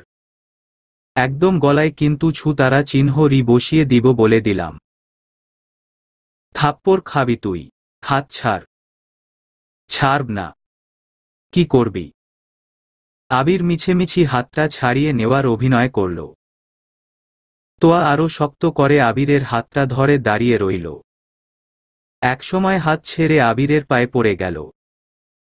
2 হাত দিয়ে আবিরের 2 পা জড়িয়ে ধরে পায়ের সাথে মাথা হেলান দিয়ে বসে ফুঁপিয়ে উঠল। তোয়ার এমন আকস্মিক কাণ্ডে থ মেরে দাঁড়িয়ে রইল আবির। তোয়া অসহায় ভঙ্গিতে বলল, আমার দমবন্ধ হয়ে আসছে আবির। তোকে এই যে এত পর পর লাগছে এটা আমি কিছুতেই মেনে নিতে পারছি না। সেদিনের পর এতগুলো দিন চলে গিয়েছে, আমি শুধু ছটফট করেছি তোকে দেখতে আর ঠিক আগের মতো সময় কাটাতে। আজ যখন দেখলাম, কথা বললি, তখন থেকে তোকে অচেনা লাগছে। আমি সহ্য করতে পারছি না। আমি। আবির তোয়ার চোখের আড়ালে খানিকটা হাসল। বাঁকা হাসি তার ওষ্ঠাবৃত। শক্তগলায় সে বলে উঠল, তুই যে আবিরকে চাইছিস সে সেদিনই ইয়াদদের বাড়িতে খানিকটা আর রেল স্টেশনে খানিকটা মিলে পুরোটাই মা তারা চিহ্ন গেছে। অস্তিত্ব নেই তার। এখন যে আছে সে শুধুই তোর ভাই। তোয়া নাক টেনে বলল, চাই না আমার ভাই, চাই না। এরকম মানুষ চাই না আমি। কি চাই তোর? আগের আবিরকে। সম্ভব না। পাছাড়। উঠে দাঁড়া। সবাই ভেতরে আছে আর আমি এভাবে দাঁড়িয়ে দাঁড়িয়ে তোর ড্রামা দেখতে পারবো না। ভেতরে যেতে হবে আমার। উঠে চোখ মুখ মুছে নে। মানুষ হারিয়ে গেলে কান্নাকাটি করে মানুষ, অথচ যারা হারিয়ে যায় তারা একসময় থেকে যাওয়ার জন্য যখন অনুনয় করত তখন তো মানুষের গায়ে ফোস্কা পড়ে যেত। তুই আমাকে আর কখনো পাবি না তোয়া। কখনো না। আমি আর ফিরব না। অন্তত তোর জন্য আমি কখনোই ফিরব না। আমার ভালোবাসা সস্তা ছিল না, তবুও তুই সহজে পেয়ে গেছিলি। কদর না করে হেলায় হারিয়েছিস। আমি আর ফিরব না। আবির নিজেই তোয়ার কাছে থেকে পা ছাড়িয়ে নিয়ে ভেতরের দিকে চলে গেল। তোয়া ওভাবেই বসে বসে কিছুক্ষণ আবিরের যাওয়ার দিকে তাকিয়ে রইল। কান্না পাচ্ছে তার। ভীষণ কান্না পাচ্ছে। ইচ্ছে করছে গগনবিদারী একটা চিৎকার দিয়ে মাটিতে লুটে পড়তে। সেটা আর হল না। চোখটা মুছে নিয়ে নিজেও ভেতরের দিকে রওয়ানা দিল। নিশো, জাভেদ সাহেব, রাবেয়া বেগম তিনজনে কথা বলছিল। ফালাক তখনও সেখানে উপস্থিত হয়নি। নিজের রুমে কি করছে কে জানে। মা বাবার রুমে নিশোকে দেখে সেদিকে এগিয়ে গেল আবির। দরজার বাহিরে থেকেই হাসতে হাসতে বলল, কি ব্যাপার? ক্যাডারের পা পড়েছে আমাদের বাড়িতে। ভারী আশ্চর্যের বিষয়। নিশো বাহিরের দিকে তাকিয়ে ভ্রু উঁচিয়ে বলল, ভাই, মাত্র প্রথম ধাপ সম্পন্ন হল। এখনো দুইটা বাকি। বাপের খুশিতে পানি ঢেলে দিতে চাই না বলে বাপের এত কিছু মেনে নিচ্ছি। কে জানে স্বপ্নপূরণ ভাগ্যে আছে কিনা। আবির এসে নিশোর পাশেই দাঁড়াল। পিঠ চাপড়ে দিয়ে বলল, আরে চিন্তা করিস না। ওগুলো এটার মতোই পাশ করে যাবি ইনশাআল্লাহ। নিজের ওপর ভরসা রাখো আর আল্লাহর প্রতি বিশ্বাস। তিনি তোকে এবার আর হতাশ করবেন না নিশ্চয়ই। আল্লাহ ভরসা। তোয়া ধীর পায়ে রুমে প্রবেশ করল। তাকে বেশ অন্যরকম লাগছে। ছন্নছাড়া, অবিন্যস্ত সবকিছু। রাবেয়া বেগম ডাকতেই মুহূর্তের মধ্যে নিজেকে সামলে নিল সে। মুখে মিথ্যে হাসি ফুটল। এদিক ওদিক তাকিয়ে রাবেয়া বেগমের পাশে গিয়ে বসল। আবির নিশোর দিকে তাকিয়ে বলল, তোরা কথা বল। আমি যাই ফ্রেশ হই। মাথা ব্যথা করছে। মা, এক চাপ চা দিও তো প্লিজ। শেষ কথাটা রাবেয়া বেগমকে উদ্দেশ্য করে বলেই বেরিয়ে চলে গেল আবির। রাবেয়া বেগম দীর্ঘশ্বাস ছাড়লেন। জাভেদ সাহেব উঠে দাঁড়ালেন। নিশোকে উদ্দেশ্য করে বললেন, তাহলে আব্বাজান, রাতে এখানে খেয়ে তারপর যাবি। আমি আর তো চাচি কাল তাহলে তোদের বাড়িতে যাচ্ছি বিয়ের তারিখ ঠিক করতে। তোর বাকি পরীক্ষা, রেজাল্ট ওগুলো পড়ে দেখে নিস। আমার এত প্যারা নাই। একটু বের হতে হবে, আমার কাজ আছে। আসছি তাহলে। নিশো সম্মতিসূচক মাথা নাড়ল। জাভেদ সাহেব বেরিয়ে গেলে রাবেয়া বেগম বললেন, ফালাক রুমেই আছে। কথা বলো যাও। আর তোয়া আমার সাথে চল মা। দুজন রান্নাঘরে চা করতে করতে গল্প করি। রাবেয়া বেগম তোয়াকে সাথে করে রান্নাঘরে চলে এলেন। পানি গরম বসিয়ে দিয়ে তোয়ার দিকে চাইলেন তিনি। আবির এখনো তোর ওপর রেগে আছে আম্মা? আচমকা এমন প্রশ্নে অবাক হল তোয়া। ছোটবেলা থেকে রাবেয়া বেগমের কাছে আবিরকে নিয়ে বিচার দিয়ে এসেছে সে। আজ যখন তিনি নিজে থেকে জানতে চাইছেন তখন তোয়া কিছুই বলতে পারছে না, উগরে দিতে পারছে না কোন কথা। বলতে পারছে না, হ্যাঁ চাচি, আবির আমাকে খুব তারা চিহ্নরাচ্ছে। আমি কাঁদছি দেখেও ওর মন গলছে না। তোয়ার উত্তর না পেয়ে রাবেয়া বেগম আবার শুধালেন, ভালোবাসিস আমার ছেলেকে? তোয়া শুধু চেয়ে রইল, মুখে কোন কথা নেই, চোখে শুধু বিস্ময়। দুনিয়ার বিস্ময় যেন চোখে আটকেছে, যখন তখন চোখসহ বেরিয়ে আসবে। মনে মনে নিজেকে প্রশ্ন করল সে পুরনো আবিরের তৃষ্ণা, আবিরের এই ব্যবহার, অবহেলা সহ্য করতে না পারাকে কি ভালোবাসা বলে। রাবেয়া বেগম এগিয়ে এসে তোয়ার গালে হাত ছোঁয়ালেন। তোয়া চোখ তুলে রাবেয়া বেগমের দিকে চাইল। চোখ দুটো ছলছল করছে। রাবেয়া বেগম বললেন, অমত করার কথা আমাদের, এই দুই বাড়ির মানুষদের। আর তোরাই কিনা নিজেদের মধ্যে ঝামেলা পাকালি। ছোটবেলা থেকে কেউ কারো অনুপস্থিতি সহ্য করতে পারিস না। সবসময় ঝগড়া মারামারি লেগেই থাকত। আবার অন্য কেউ ঝামেলা করতে এলে দুজন দুজনের পক্ষ নিতি। তোর মনে হয়নি তুই আবিরকে ভালোবাসিস? আমি তো তোর এই চোখজোড়া দেখে বেশ বুঝতে পারছি তুই এখনো বুঝিসনি। তোয়া চোখ দুটো মুছে বলল, চাচি, আবির আমার সাথে খারাপ ব্যবহার করছে। ও কবে তোর সাথে কবে ভালো ব্যবহার করল? ও সবসময় কষ্ট দিয়ে কথা বলছে, সবসময় কেমন করে কথা বলছে। তুইও তো সেদিন ওকে বলেছিলি। অনেক কষ্ট পেয়েছে আমার ছেলেটা। তোয়া মাথা নিচু করে মৃদু গলায় বলল, সরি বলেছি তো, অনেকবার বলেছি, তবুও এমন করছে। কেমন করছে? এই যে আমাকে পাত্তা দিচ্ছে না, চাচাতো ভাই হয় এটা বারবার বলছে, আগের মতো কথা বলছে না। ও কিন্তু বাড়িতে বলেছে মেয়ে দেখতে। তোয়া ভ্রু কুঁচকে শুধালো, কেন? বিয়ে করবে বলে? আমি জানি আমার ছেলে তোর ওপর অসম্ভব অভিমান করে আছে। সেটা এতটাই বেশি যে অন্য একটা মেয়েকে বিয়ে অবধি করতে চাইছে। আমি বেশ বুঝতে পারছি তুই আবিরকে ভালোবাসিস। তুই নিজে বুঝতে পারছিস না। আবির যদি রাগ, অভিমান আর জিদের বশে অন্য একটা মেয়েকে বিয়ে করে নেয়, তাহলে তোরা দুইজন তো কষ্ট পাবি, সাথে সেই মেয়েটাও কষ্ট পাবে। সময় থাকতে সবকিছু ঠিক করে নে মা।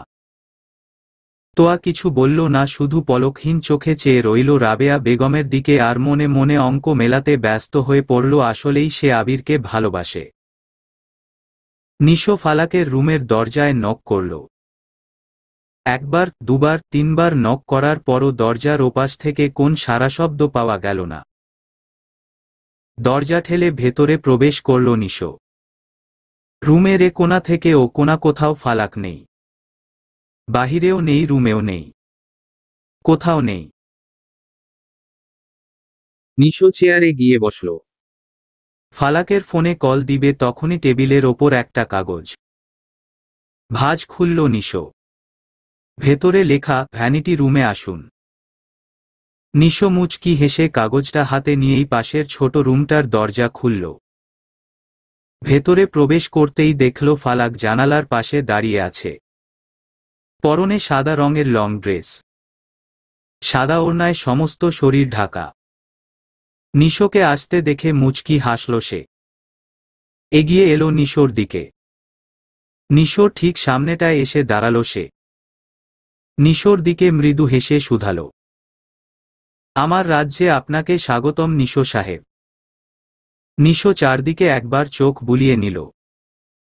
একদিকে বড় একটা আলমারি টাইপ আসবাব রাখা, কাঠের পরিবর্তে কাঁচ ব্যবহার করা হয়েছে। ভেতরে নানারকম বোরখা ঝুলছে। অন্য পাশে কাপড় রাখা। রুমের প্রতিটা জায়গা বিভিন্ন জিনিসপত্র দিয়ে ভর্তি করে রাখা। দেয়াল পুরোটা হালকা গোলাপি আর বেগুনি রঙে রাঙানো। ফালাক নিশোর এভাবে মুগ্ধ চোখে পর্যবেক্ষণে বাধা দিয়ে বলল, এত মনোযোগ দিয়ে তো কখনো আমাকে দেখেননি। খুবই অন্যায্য কাজ এটা। নিশো ফালাকের দিকে তাকিয়ে মৃদু হাসল। পাশে রাখা চেয়ারটা ফালাকের দিকে এগিয়ে দিয়ে ইশারায় বসতে বলল। ফালাক সেখানটায় বসলে নিশো মাথা বাঁকিয়ে হাসি হাসি মুখ করে বলে উঠল, দেখতে চাইলে দেখতে দেবেন আপনি।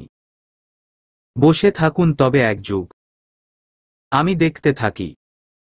আপনার দিক থেকে নজর হটানো মুশকিল বলেই আপনাকে আমি মন ভরে দেখি না।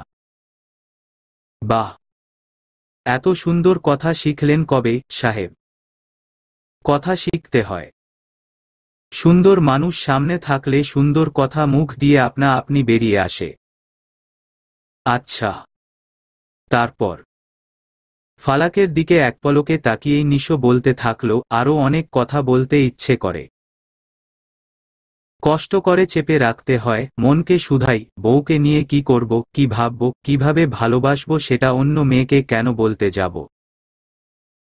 ফালাক ভ্রু উঁচিয়ে শুধালো, অন্য মেয়ে আমি নও?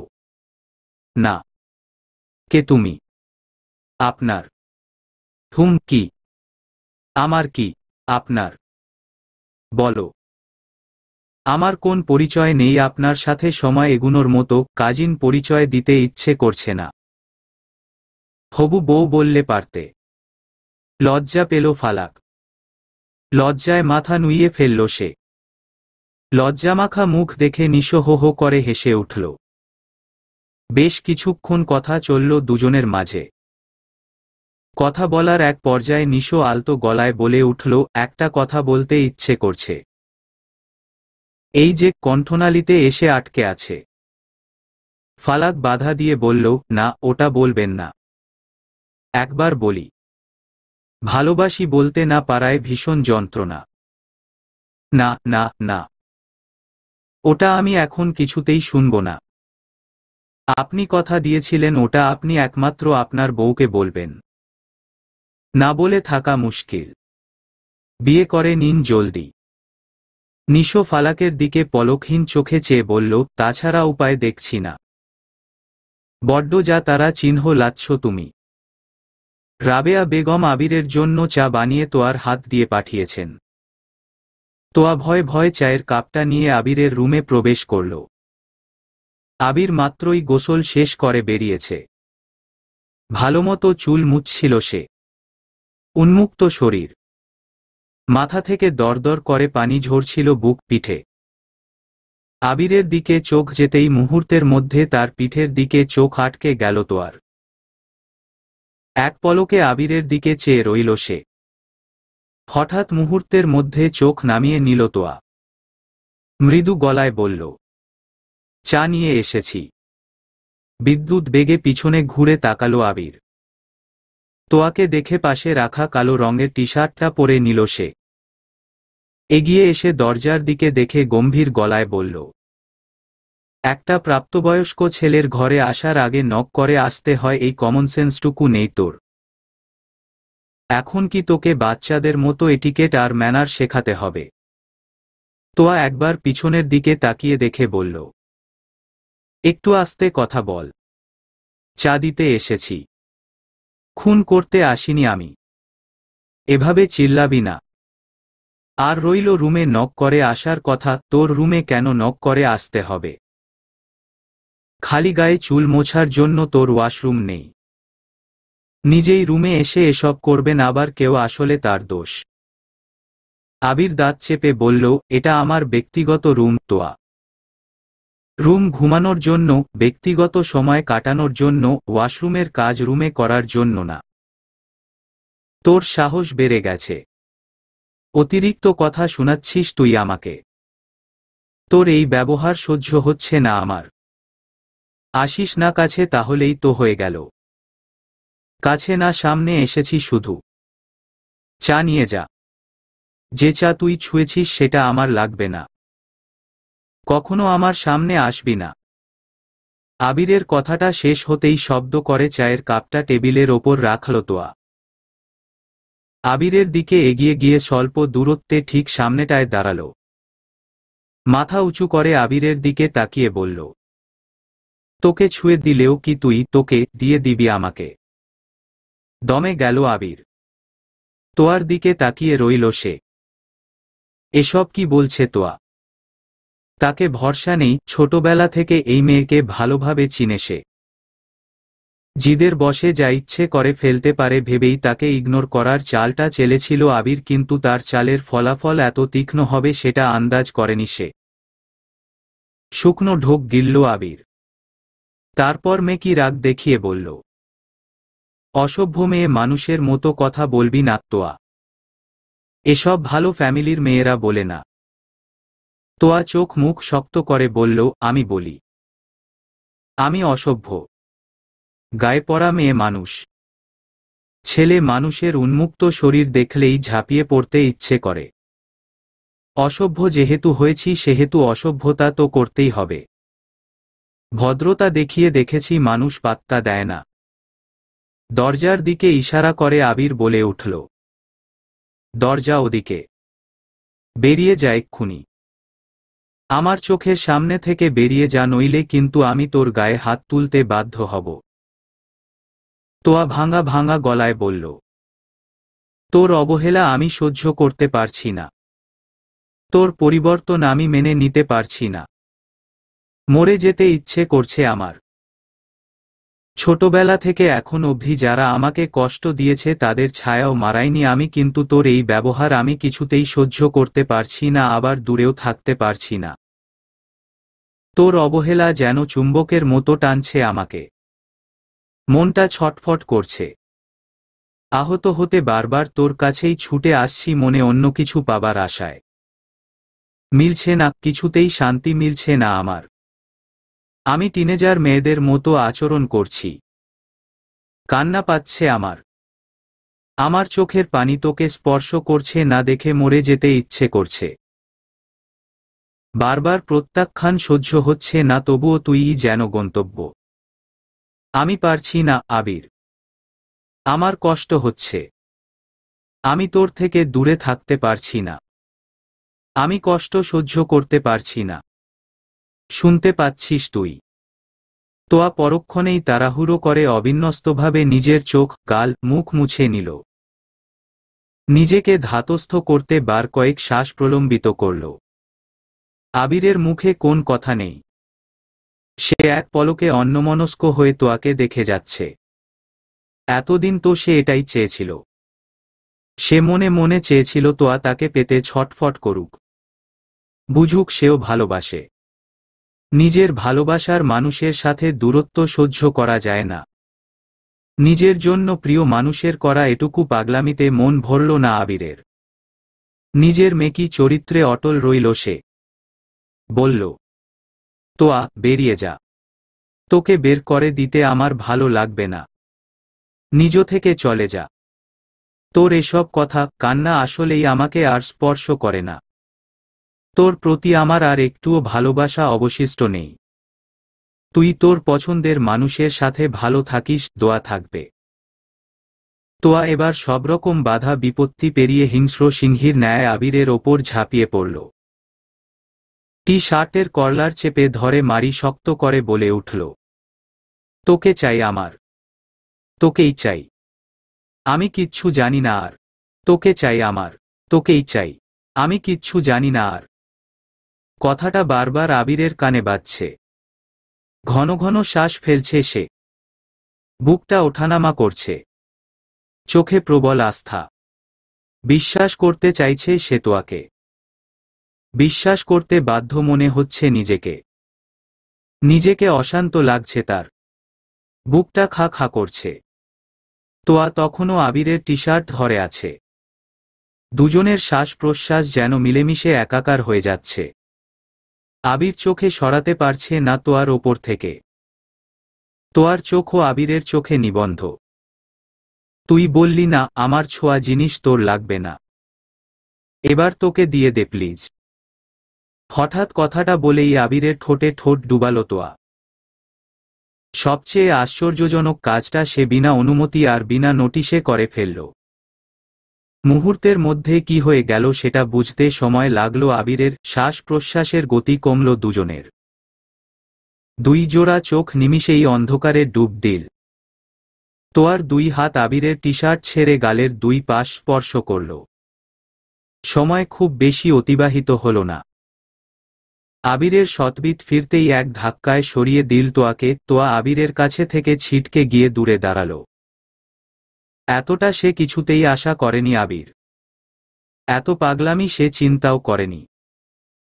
তোয়া শুধুমাত্র জিদের বসে এমন একটা কাজ করে ফেলল, ভাবতেই রাগ হচ্ছে তার। রাগের মাত্রা তরতর করে বেড়েই চলল।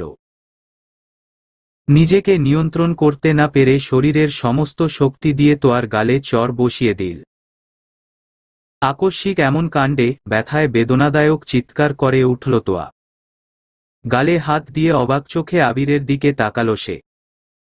আবির তোয়ার দিকে রাগী চোখে তাকিয়ে বলে উঠল, এমন একটা কাজ তুই কিভাবে করতে পারলি তোয়া? আজ নিজেকে তুই কি বলবি?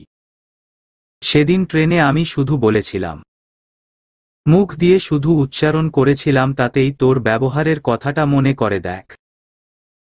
মনে করে দেখ একটু। আর আজ এটা কি করলি তুই? ছি, তোকে এখন ঘৃণা লাগছে আমার। প্লিজ আমার চোখের সামনে থেকে চলে যা। তোর মতো মেয়েকে আমি পছন্দ করেছিলাম। ইস শিট। কথাগুলো বলেই হাতের উল্টো পাশ দিয়ে বারবার ঠোঁট মুছতে থাকলো আবির। তোয়া আগের মতোই গালে হাত দিয়ে এক পলকে আবিরের দিকে তাকিয়ে আছে। এখন বুঝতে পারছে ঘোরের মধ্যে বাস করে কি ভুলটাই না সে করেছে। লজ্জা লাগছে তার, সাথে নিজের প্রতি ঘৃণা লাগছে। ছি, কি কাজ করে ফেললাম আমি। সরি আমি সরি বলেই তোয়া আবিরের রুম থেকে বেরিয়ে গেল। তোয়া বেরিয়ে যাওয়ার পরপরই আবির বুঝতে পারল তোয়াকে চড় দেওয়াটা তার উচিত হয়নি। এতদিন সে যা করেছে তার জন্যই তোয়া এমন করছিল। তোয়া একটা ভুল করে ফেলেছে, তাই বলে এত জোরে থাপ্পড় দেওয়া তার মোটেও উচিত হয়নি। এটার জন্য যদি বড় কোন কাণ্ড সে করে বসে, হিতে বিপরীত ঘটনা ঘটে যাবে তো। তোয়া অন্যরকম কিছু ঘটাতে পারে ভেবেই গায়ের লোম দাঁড়িয়ে গেল আবিরের। না, ঘটনা আর পেঁচানো ঠিক হবে না বুঝে আবির বেরিয়ে এলো। বাহিরে নিশো, ফালাক, রাবেয়া বেগম এবং তোয়া দাঁড়িয়ে। আবিরকে দেখে নিশো বলে উঠল, বাসায় আসিস? কাল দেখা হচ্ছে তাহলে। এখন যাই, রাত হয়ে যাচ্ছে। আবির তোয়ার দিকে দেখে নিশোর দিকে তাকালো।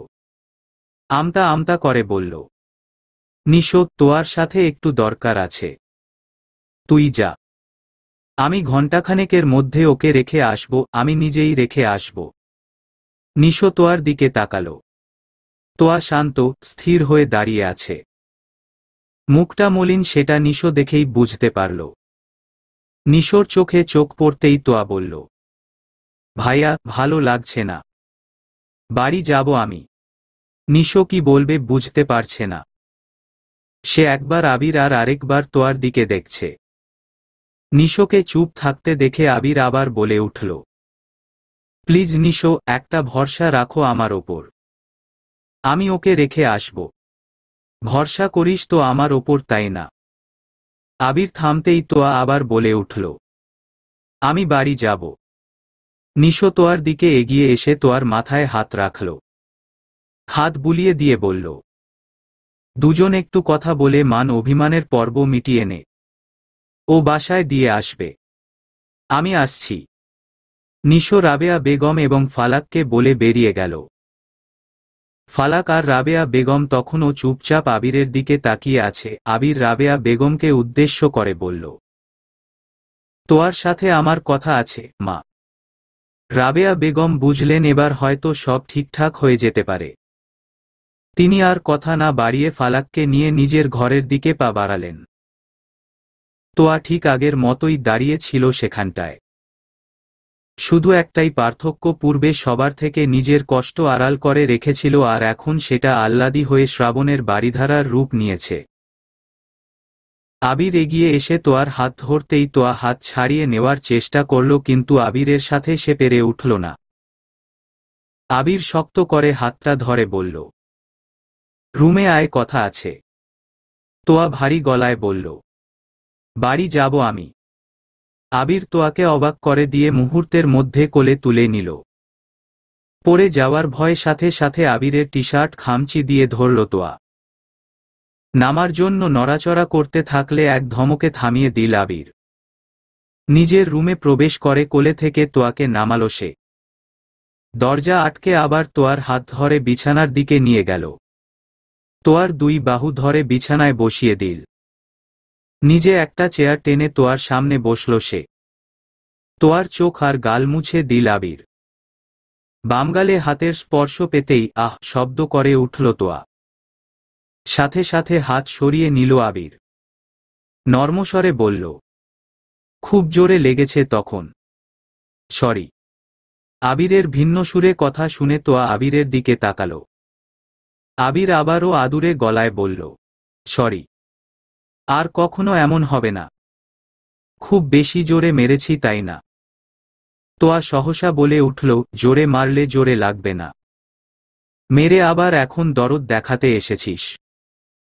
চলে যেতে বলেছিস, চলেই তো যাচ্ছিলাম, আবার আটকালি কেন? আবির তোয়ার হাত দুটো নিজের হাতের মুঠোয় নিয়ে বলল, সরি বলতে। কিসের সরি? এই যে চর দেওয়ার জন্য। চরের চেয়ে তো তোর বাজে ব্যবহার আঘাতও করে বেশি। তার মানে ধমক না দিয়ে চর দেওয়া উচিত। তোয়া গাল ফুলিয়ে আবিরের দিকে চেয়ে রইল। আবির মৃদু হেসে বলল, আমার বিয়ের কথা চলছে। খুব তাড়াতাড়ি ভাবি পেয়ে যাবি। তোয়া উঠে দাঁড়াল। মুখ ভার করে বলল, বাড়ি দিয়ে আয় আমাকে। আমি এখানে থাকব না। তোর এসব কথা আমার শুনতে ইচ্ছে করছে না। আবির তোয়ার হাত ধরে টেনে আবার বসাল। মুগ্ধ চোখে তোয়ার দিকে তাকিয়ে রইল কিছুক্ষণ। কি শুনলে ভালো লাগবে? তোয়াও এবার আবিরের চোখে চোখ রাখল। আনমনে বলে উঠল, ভালোবাসিস সেটা বল। এখন আর ভালোবাসি না তো। মিথ্যে বলবো? মিথ্যেই বল। আমার আর ভালো লাগছে না আবির। আমি এখন বুঝি তোকে ছাড়া আমার চলছে না। আমার এরকম আগে কখনো হয়নি। বিশ্বাস কর, এরকম আগে কখনো মনে হয়নি, কিন্তু এখন আমি তোকে ছাড়া থাকতে পারি না। তুই আঘাত দিয়ে কথা বলিস, তবুও আমি তোর কাছেই আসি। আমি নিজেকে নিয়ন্ত্রণ করতে পারি না। সাধ্য হারিয়েছি আমি। আমি বুঝতে পারি আমি তোকে ছাড়া আর চলতে পারছি না। তোয়ার ছোট চুলগুলো কানের পিছনে গুজে দিয়ে আবির মৃদু গলায় বলল, ভালোবাসিস? তোয়া আর কোনো কিছু না ভেবে ওপর নিচ মাথা নাড়ল। আহ্লাদি গলায় বলল, সুস্থ রেখেছিস নাকি? ভালো না বেসে উপায় আর একটাও ছেড়ে রেখেছিস আমার জন্য? রাখতে ইচ্ছে করেনি, চেয়েছিলাম তুইও আমার মতো আমাকে পেতে একটু ছটফট কর, একটু বুঝে নে ভালোবাসার মানুষকে না পেলে আর তার করা অবহেলা ঠিক কতটা তারা চিহ্নরায়। সরি। সরি বলেই আবিরের দিক থেকে চোখ সরিয়ে মেঝের দিকে তাকালো তোয়া। আবার বলল, ভালোবাসিস না আর আমায়? তোর কি মনে হয়? আমার চোখের দিকে তাকিয়ে মনটা পড়ে দেখত। মনের কথা চোখেই দেখতে পাবি। তোয়া মেঝের দিকেই তাকিয়ে বলল, চোখ যদি বলে তুই আর ভালোবাসিস না, তাহলে আমার আবার কান্না পাবে। আমি আর নিব্বিদের মতো কাঁদতে চাইছি না। তবুও কান্না পেয়ে যাবে। আবির তোয়ার চিবুকে আঙুল রেখে মুখটা উঁচু করে নিজে তোয়ার দিকে তাকিয়ে বলল, তাকা আমার চোখের দিকে। তোয়া তাকাল। আবিরের চোখে চোখ রাখতেই আবির বলল, ভালোবাসি তোকে। আমার ভালোবাসা বোঝাতেই তোর থেকে দূরত্ব বাড়িয়েছিলাম। আর দূরে থাকব না। যত তাড়াতাড়ি সম্ভব তোকে আমার কাছে নিয়ে আসব। তোকে ছাড়া আমারও দিন কাটানো মুশকিল হয়ে পড়েছে। দূরত্বে মনে টান বেড়েছে। তোয়া ঠোঁট উল্টে আবিরের দিকে তাকাল। তাহলে তুই আমাকে থাপ্পড় দিলি কেন? আবির ভ্রু কুঁচকে বলে উঠল, চুমু খেয়েছিস কেন? ঠোঁট কি ফ্রিতে পেয়েছিস নাকি? তোয়া আবিরের বাহুতে শক্তপোক্ত কয়েকটা কিল ঘু তারা চিহ্ন দিয়ে বলল, তাই বলে তুইও জোরে মা তারা চিহ্ন রবি? 120 বার চুমু খাবো তোর কি? তুইও আমার আর তোর ঠোঁটও আমার। আবির বসা থেকে দাঁড়িয়ে গেল। মাথা নিচু করে তোয়ার দিকে চেয়ে থেকে বলল, লজ্জা কর একটু তোয়া। কি সব আজে বাজে কথাবার্তা। চারপাশে কেমন শেমলেস পিপলস। ছি ছি ছি। তোয়াও উঠে দাঁড়াল। মাথা উঁচু করে আবিরের দিকে তাকিয়ে মেকি রাগ দেখিয়ে বলল, বিয়েটা আগে হতে দে। কি করবি? ক্ষণে ক্ষণে এভাবে চুমু খেয়ে আমাকে নষ্ট করে দিবি? প্রয়োজন হলে তাই করব। দে, এখন একটু নষ্ট করে দে। বেয়াদব একটা। বাড়ি দিয়ে আয় আমাকে। আমার শ্বশুর বাড়ি। হবু। একটা চুমু দিয়ে যাবি না? নির্লজ্জ তুই। অথচ লজ্জাজনক কাজ করেছিস তুই। খোঁচা দিবি না বলে দিলাম। চর দিয়েছিস এখানে একটা চুমু দে পারলে। জল তারা চিহ্ন হচ্ছে আমার। বলেই তোয়া গালটা এগিয়ে দিল আবিরের দিকে। আবিরও মৃদু হেসে গালে হাত বুলিয়ে দিয়ে বলল, এই চুমুটা পাওনা রইলি। চল এগিয়ে দিয়ে আসি। অনেক রাত হয়ে যাচ্ছে। আই লাভ ইউ বলবি না? শুনতে ইচ্ছে করছে। আবির মুচকি হেসে তোয়ার দুই গালে হাত দিয়ে তার মুখটা নিজের দিকে সামনাসামনি করে বলল, ভালোবাসি তোকে। খুব বেশি ভালোবাসি, তুই যতটুকু ভাবতে পারিস তার চেয়েও বেশি, অনেক বেশি ভালোবাসি। আজ ফালাক নিশোর বিয়ে। সবার সিদ্ধান্ত মোতাবেক আজকের দিনটা বেছে নেওয়া হয়েছিল তাদের বিয়ের জন্য। বাহিরের কাউকেই বলা হয়নি, এমনকি কাছে পিঠের কোন আত্মীয়দেরও না।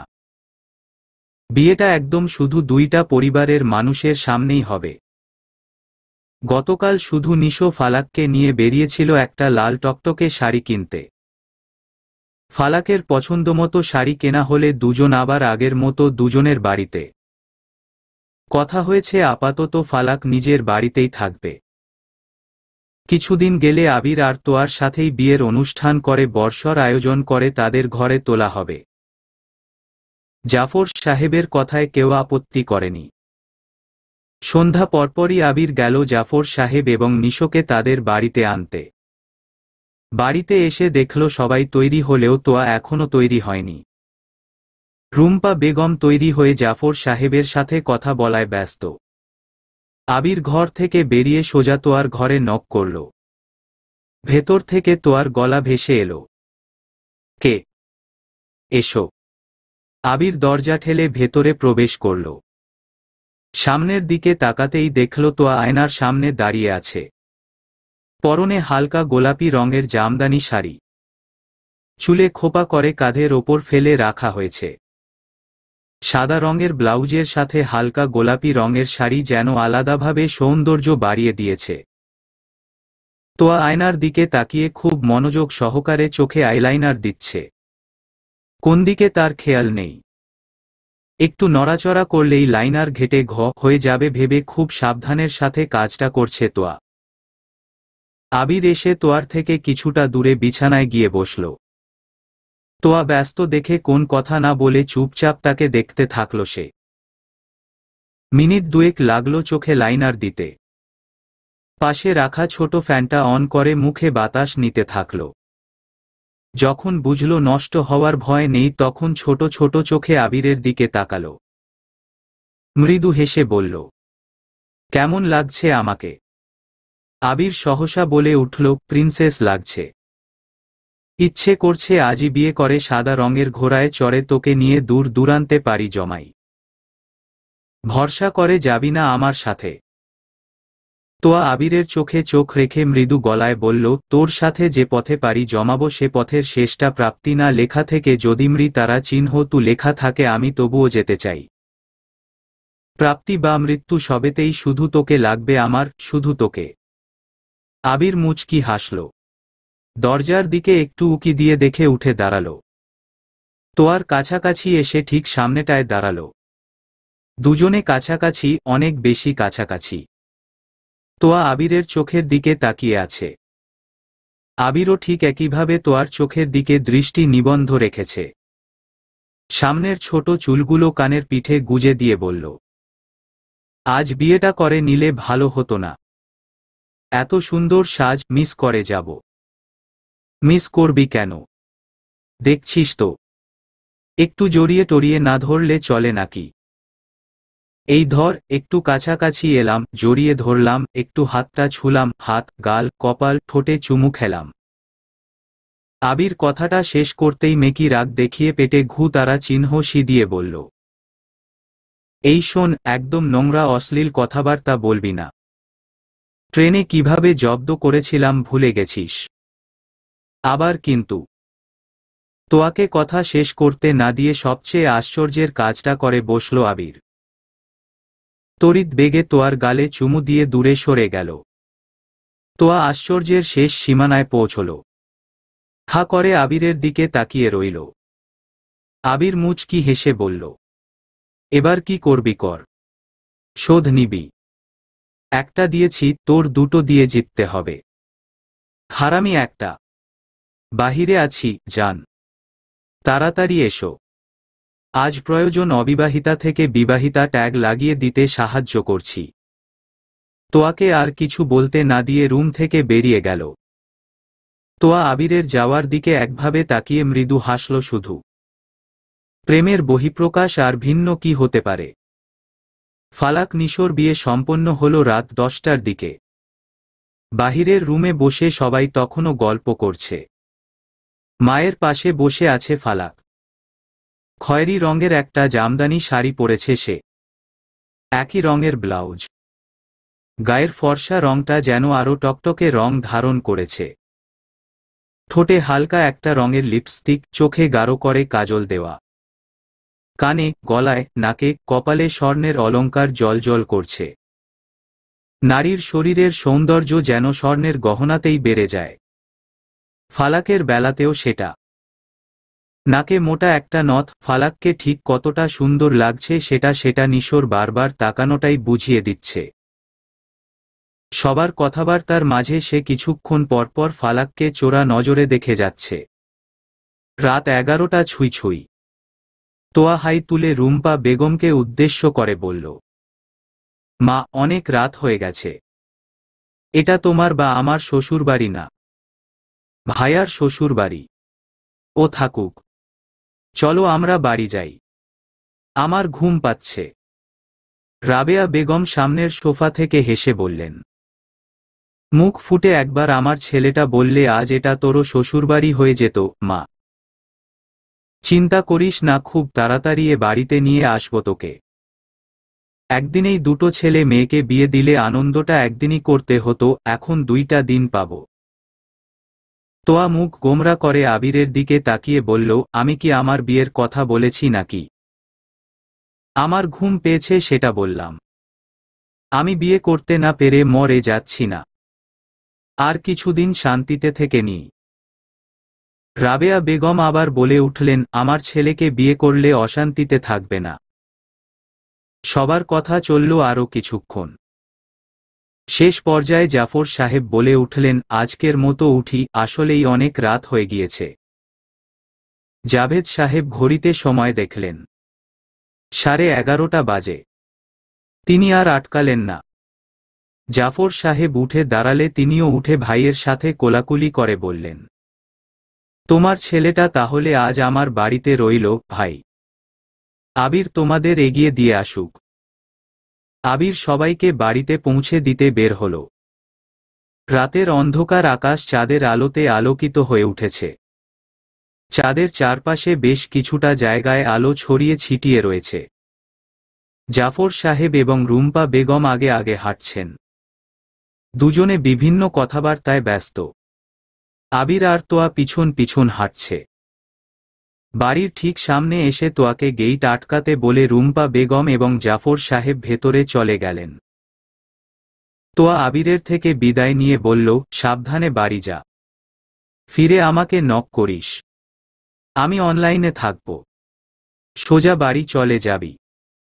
আবির তোয়ার দিকে একদৃষ্টিতে তাকিয়ে বলল, তুই অশান্তির জন্য তৈরি হয়ে নে। আবিরের কথাটা ঠিক বুঝল না তোয়া। ভ্রু উঁচিয়ে শুধালো, কি? কিসের অশান্তি? তুই বাড়িতে বললি না? হুমায়ুন আহমেদ বলেছে না যে বিয়ের পর ৩-৪ মাস সুন্দরী বউদের তাদের বর ঘুমাতে দেয় না? বুঝেছিস? আমি ও ক্লিয়ারলি বললে আমাকে আবার অশ্লীল বলবি। তোয়া পায়ের স্যান্ডেল খুলে আবিরের দিকে অগণিদৃষ্টিতে তাকিয়ে বলল, যাবি তুই এখান থেকে। অশ্লীল একটা বেয়াদব কোথাকার। ফালাক নিজের রুমে নিজের বিছানায় পা গুটিয়ে মাথায় লম্বা ঘোমটা টেনে বসে আছে। আজ নিজের চির পরিচিত পুরনো ঘরটা নতুন লাগছে। বড় হয়ে ওঠা এই একই ঘরে আজ অন্যরকম এক অনুভূতির জন্ম নিয়েছে। ওয়াশরুমের দরজায় শব্দ হল। সাদা পাঞ্জাবি পাজামা পরিহিত প্রায় বছর ৩০ বয়সের এক তাগড়া যুবক বেরিয়ে এলো। হাতে পাঞ্জাবির হাতা গুটানো, পাজামার কিছু অংশ ভাঁজ করে ওপরে তুলে রাখা, হাত পা মুখ ভেজা। ওয়াশরুম থেকে বেরিয়ে শুকনো ঢোক গিলল নিশো। পাপসে পা মুছে ফালাকের দিকে তাকালো। ফালাক মাথা নিচু করে বসে আছে। নিশো মৃদু গলায় বলল, তোমার তোয়ালেটা কোথায়? মাথা তুলে নিশোর দিকে চাইল ফালাক। একদিকে ইশারা করে বলল, ওই যে ওখানে। নিশো সেদিকে যেতে যেতে বলল, শাড়ি পরে নামাজ পড়তে পারবে? না পারলে চেঞ্জ করতে। ফালাক সংক্ষেপে বলল, সমস্যা নেই, পারব। দুজনে নামাজ আদায় করে নিল। নিশোর আগে আগে নামাজ শেষ হলেও ফালাক বেশ সময় নিয়ে নামাজ শেষ করল। ফালাকের নামাজ শেষ হওয়ার আগ অবধি নিশো ঠিক একইভাবে পাশে বসেছিল। নামাজ শেষ হতেই ফালাকের কোলে মাথা রেখে গুটিসুটি মেরে শুয়ে পড়ল। ফালাকের দিকে তাকিয়ে বলল, কি চাইলে সিজদায়? এত বড় সিজদাহ? ফালাক নিশোর মাথায় হাত বুলিয়ে দিয়ে বলল, সেটা আপনাকে কেন বলবো? ওটা আমার আর আমার আল্লাহর ব্যক্তিগত ব্যাপার।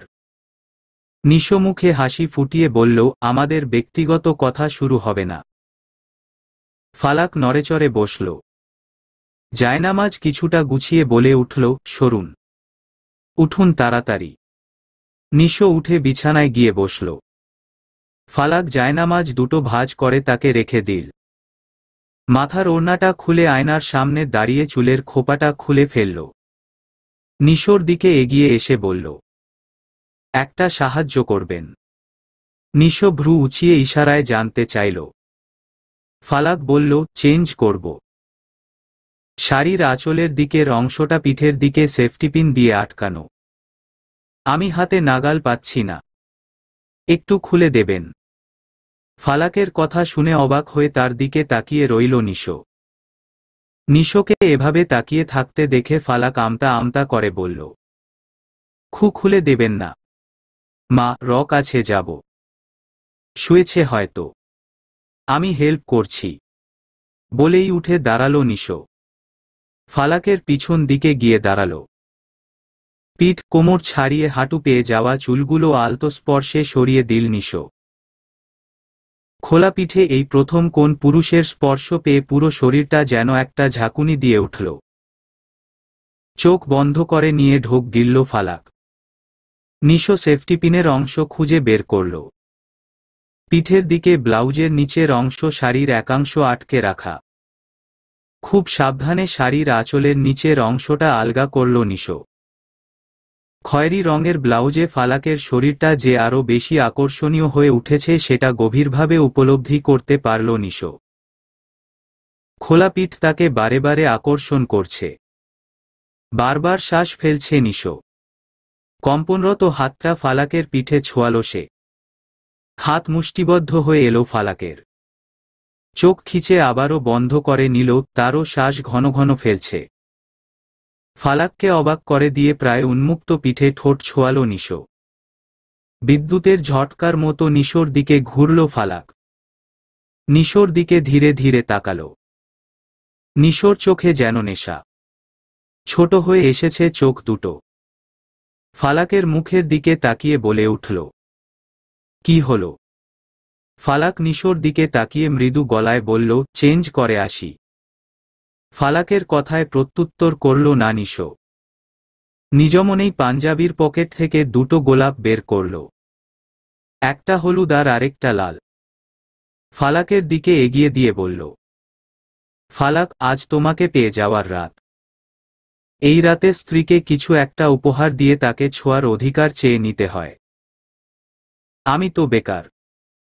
আল্লাহ চাইলে একদিন না হয় তোমার সব ইচ্ছে পূরণ করব। আজ এটা নেবে, গ্রহণ করবে আমাকে।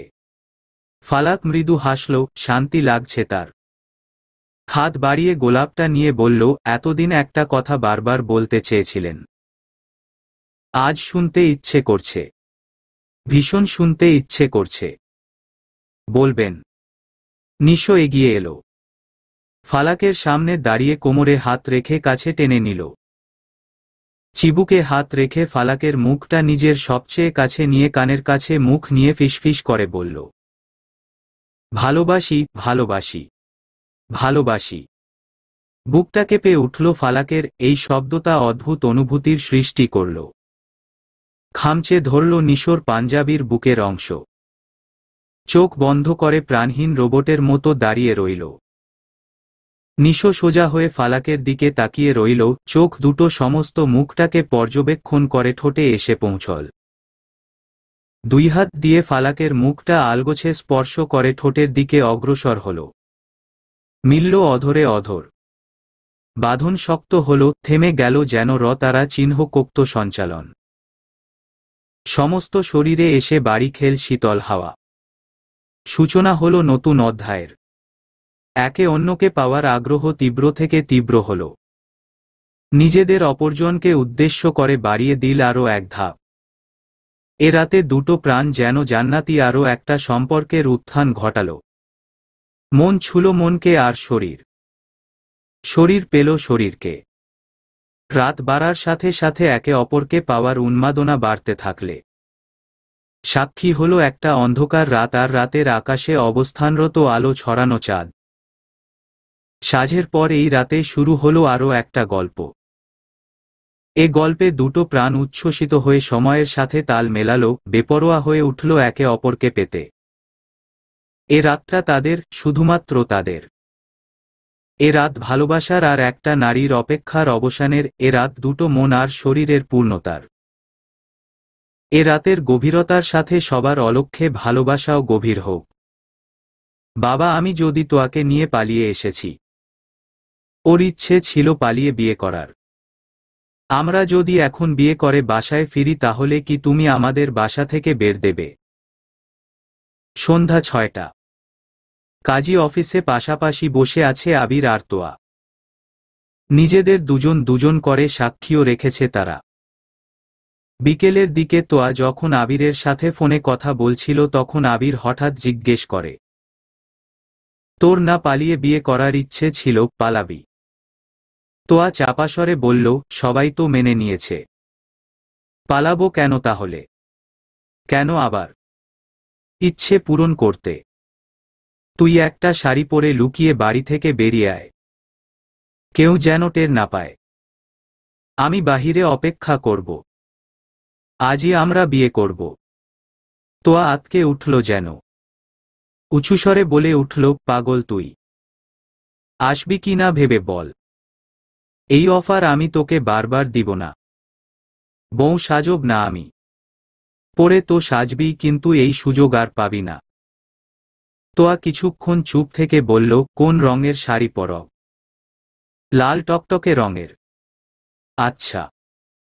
আবির ফোন কাটল। তোয়া ফোন রেখে মায়ের কিছু প্রয়োজন কিনা সেটা দেখে এসে তৈরি হয়ে আবিরের কথা মতো বেরিয়ে এসেছে। দুজন কোথাও দেরি না করে সোজা কাজী অফিসে চলে এসেছে। ওখানেই বসে বসে বাবাকে কল করে উক্ত কথাটি বলল সে। জবাবের আশায় চুপ রইল কিছুক্ষণ। ওপাশ থেকে জাভেদ সাহেব বলে উঠলেন, বাচ্চামিটা করলে কিভাবে দুজন? বাবা, ওর কোন দোষ নেই। আমি ওকে ফোর্স করেছি। তাড়াতাড়ি বাসায় এসো। আমি ভাইয়ের সাথে কথা বলছি। এ কথা যেন আশেপাশের কেউ না জানে। আমি রাতে আবার কাজী ডাকছি। আবির মৃদু হেসে সামনে অবস্থানরত কাজী সাহেবকে বলে উঠল, কাজী সাহেব, বিয়ের কাজ শুরু করেন। মিনিট 10 মাঝেই বিয়ের কাজ সম্পন্ন হল। কাজী সাহেবের টাকা মিটিয়ে দুজন বাহিরে এসে দাঁড়াতেই তোয়ার ফোনে জাফর সাহেবের কল এলো। তোয়া পার্স ব্যাগ থেকে ফোনটা বের করে ফোন স্ক্রিনে বাবার নম্বর দেখে মুখটা বাংলা 5-এর মতো হয়ে গেল। তোয়ার মলিন মুখ দেখে আবির বলল, কি হয়েছে? তোয়া নিজের ফোনটা আবিরের দিকে এগিয়ে দিয়ে বলল, বাবা কল করেছে। আমি কথা বলতে পারবো না। তুই কথা বল।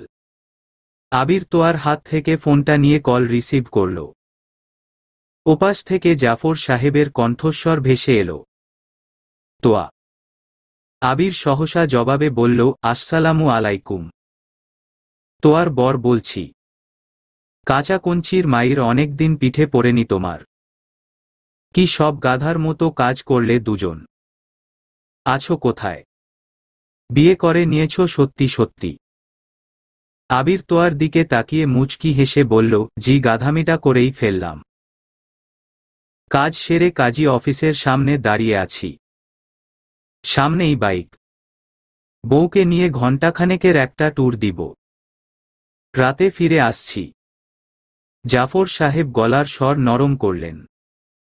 মৃদু গলায় বললেন, সাবধানে বাড়ি ফিরে এসো। তোমাদের বাড়িতেই এসো, সবাই ওখানেই থাকব। তোয়ার কাছে দাও। আবির তোয়ার দিকে ফোনটা বাড়িয়ে দিল। তোয়া ভয় পাচ্ছে। ঝোঁকের বশে কি একটা কাজ করে ফেলল, সেটার জন্য এখন আফসোস লাগছে। বাবা যদি এখন বলে তুমি এ বাড়িতে আর এসো না, তোমার জন্য এ বাড়ির দরজা আজ থেকে চিরকালের জন্য বন্ধ। আবির তোয়ার হাতে ফোনটা ধরিয়ে দিয়ে বলল, কথা বল, ভয় নেই। তোয়া ফোনটা কানে নিল। কাপা কাপা গলায় বলল, হ্যালো বাবা। সরি বাবা। জাফর সাহেব তোয়ার গলা শুনতাই বললেন, সাবধানে আবিরদের বাড়িতে চলে এসো। যা করেছ ভালোই করেছ, এখন রাগ দেখিয়ে তো লাভ হবে না দেখছি। সাবধানে এসো, কেমন? ঠিক আছে, রাখছি। হুম। তোয়া কল কেটে জোরে করে শ্বাস ফেলল। আবিরের দিকে তাকিয়ে বলল, বাবা, ওই বাড়িতে যাওয়া নিষিদ্ধ করেনি। বেঁচে গেছি। আবির বাইক আনলক করতে করতে বলল, চল এবার বউ নিয়ে ঘুরে আসি। তুই আছিস ঘোরাঘুরি নিয়ে, আর এদিকে আমার কি ভয়টাই না লাগছিল। ভয় পেয়ে কোন লাভ আছে? যা হওয়ার সেটা হবেই। উঠে আয়। তোয়ামে কি রাগ দেখিয়ে দূরে গিয়ে দাঁড়ালো। বলল, তুমি করে না বললে উঠব না। বউয়ের সাথে কে তুই করে বলে? আবির কপাল চাপড়ে বলে উঠল, কাউকে দেখেছেন বরের সাথে তুই করে বলতে? আপনি করে বলতে হবে। পারবো না, তুমি করে বলার চেষ্টা করতে পারি। আমারও চেষ্টা চলুক তাহলে। এখন তাড়াতাড়ি উঠে বসুন ম্যাম। এখনই আজান দিয়ে দেবে, সন্ধ্যা হয়ে গেছে। তোয়া বাইকে উঠে বসল।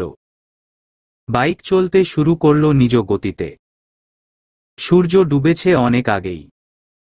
এখন ক্রমশ অন্ধকার নেমে আসছে। বাইকে দুজনের একটা কথাও হলো না। শুধু আশেপাশের পরিবেশ দর্শন চলল। আবিরের বাইক এসে থামল চলকবিলের ফাঁকা রাস্তায়। তুলনামূলক ভাঙা রাস্তা। রাস্তার দুই পাশে সারি সারি বিভিন্ন ধরনের গাছ। নির্মল হাওয়া বইছে। বেশ ফাঁকে ফাঁকে দুই একজন করে দেখা যাচ্ছে। কিছুক্ষণ পর পর দ্রুতগতিতে দুই একটা গাড়ি বেরিয়ে যাচ্ছে এপাশ ওপাশ থেকে। রাস্তার দুই পাশে কিছুটা নিচু জমি, আর তারপরই অল্প পরিমাণে পানি। যদিও চলনবিল নিজের নব্যতা হারিয়েছে, তবুও বর্ষাকালে এটির মনোরম দৃশ্য চোখে পড়ে। কানায় কানায় পানি, নৌকা, পর্যটকদের ভিড় যেন আলাদা মাত্রা যোগ করে। এই জায়গাটা তো আর ভীষণ পছন্দের। বাড়ির বাহিরে কোথাও গেলে বেশিরভাগ সময় সে এখানেই এসেছে। ইট সিমেন্ট দিয়ে তৈরি বসার জায়গায় বসে বেশ খানিকটা সময় কাটিয়েছে সে।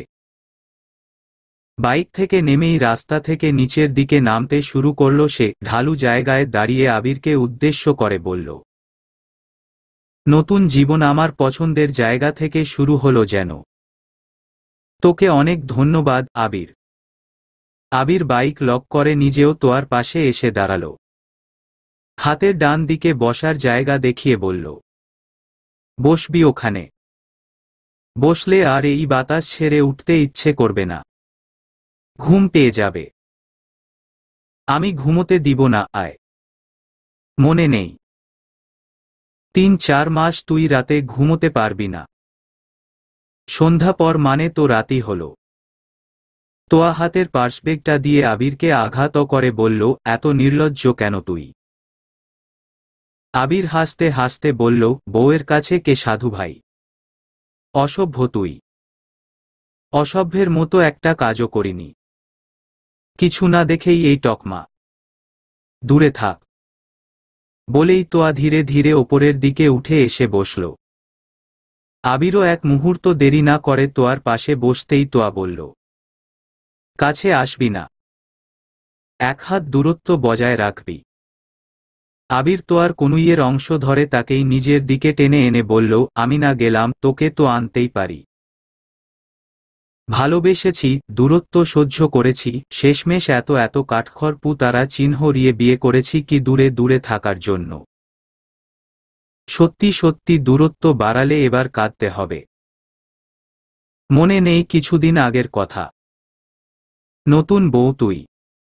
মুচকি হেসে ইশারায় কাছে ডাকবি তা না দূর দূর করছিস। সাহস কম না তোর? তোয়া আবিরের দিকে তাকিয়ে দীর্ঘশ্বাস ফেলল। মৃদু গলায় বলল, যেতে বললেই যাবি কেন? জানিস না মেয়েদের মুখের ভাষা আর মনের ভাষা বিপরীত হয়। বৃষ্টির ফোঁটা আবিরের কপাল বেয়ে পড়ল। বিষয়টা বুঝতে আকাশের দিকে তাকালো সে। ক্রমেই বৃষ্টির ফোঁটার তেজ বাড়ছে। 2-1টা করে গায়ে পড়ছেই ফোঁটা। তোয়া আকাশের দিকে তাকিয়ে বলল, বৃষ্টি আসবে হয়তো। আমরা বাড়ি যাব কিভাবে? আবির তোয়ার হাত ধরে বড় একটা গাছের নিচে এসে দাঁড়াল। বৃষ্টির তেজ ধীরে ধীরে বাড়তে থাকল। দুজন ওভাবেই দাঁড়িয়ে বৃষ্টি দেখছে। তোয়া পিছন ঘুরে আবিরের দিকে তাকিয়ে বলল, আজকের দিনটা অসম্ভব সুন্দর তাই না? তোয়া অনেকটা ভিজে গিয়েছে। গাছের ডালপালার ফাঁকফোকর দিয়ে বৃষ্টির পানি পড়েছে। চোখ মুখ গাল বেয়ে পানি ঝরছে। আঁচল দিয়ে মুখ মুছে নেবে তখনই আবির খপ করে তোয়ার হাত ধরে ফেলল। তোয়া আবিরের দিকে তাকাতেই বুঝল আবির পলকহীন চোখে তার দিকে তাকিয়ে আছে। তোয়া শুকনো ঢোক গিলল। আবির দৃষ্টি না সরিয়েই বলে উঠল, তোর ঠোঁট আমাকে টানছে তোয়া। এতদিনে তোর হাতটাও না ধরা আমি স্থির থাকতে পারছি না। তোয়া কি বলবে বুঝতে পারছে না। সে চুপচাপ আবিরের দিকে চেয়ে রইল। আবির এদিক ওদিক তাকিয়ে নিজের ব্লেজারটা খুলে ফেলল। তোয়াকে পিছন দিক থেকে মাথাসহ ঢেকে নিল। তোয়ার মনে পড়ল আদিত্যা রয় আর শ্রদ্ধা কাপুরের কথা। ঠিক এরকমই একটা অংশ দেখেছিল সে একটা গানে। এই মুহূর্তে তার গানের নাম মনে পড়ছে না। চেষ্টাও করল না সে। মূলত আবিরের চাহনিতে সব যেন তালগোল পাকিয়ে যাচ্ছে। আবির ধীরগতিতে তার দিকে অগ্রসর হচ্ছে। তোয়ার সারা শরীর কাঁপছে। থরথর করে কাঁপছে। আবির আর তার মাঝে এবার কোন দূরত্ব জায়গা রইল না। চোখ বন্ধ করে নিল সে। আবির তোয়ার কপালে ঠোঁট ছোঁয়াল। হৃৎস্পন্দন বাড়ল তোয়ার। 2 হাত দিয়ে আবিরের পেটের দিকে শার্ট চেপে ধরল। কপাল, নাক, চোখ, গালে চুমু খেয়ে নজর এলো ঠোঁটে। তোয়া হয়তো পরবর্তী ধাপ বুঝতে পেরে আরো শক্ত করে চেপে ধরল আবিরকে। তোয়ার অবস্থা দেখে আবির বলল, চুমু খাবো। তোয়া দুদিকে মাথা নাড়ল। না, বুঝালো। চোখ খুলে আবিরের দিকে চাইল সে। আবির চোখে মুখে হাসি লেপ্টে বলল, মেয়েদের না মানেই হ্যাঁ। তার মানে তুই আমার চুমু চাইছিস? বলেই তড়িৎ বেগে তোয়ার ঠোঁট ছুঁলো আবির, চোখ বন্ধ করে নিল তোয়া। গভীর চুম্বন চলল কিছুক্ষণ। তোয়া আবিরকে আর বাধা দিল না, মন চাইল না তার। এ ছোঁয়া ভালোবাসার ছোঁয়া। প্রতিটা চুম্বনে মিশে আছে একরাশ ভালোবাসা। এ সাজবেলা শুধু ভালোবাসার। এ অন্ধকারের কালো রংটাও যেন ভালোবাসার রং। এটা একটি সাজরঙা গল্প, ভালোবাসার গল্প, দুজনের কাছাকাছি আসার গল্প, মনে ঠাঁই পাওয়ার গল্প। সমাপ্ত।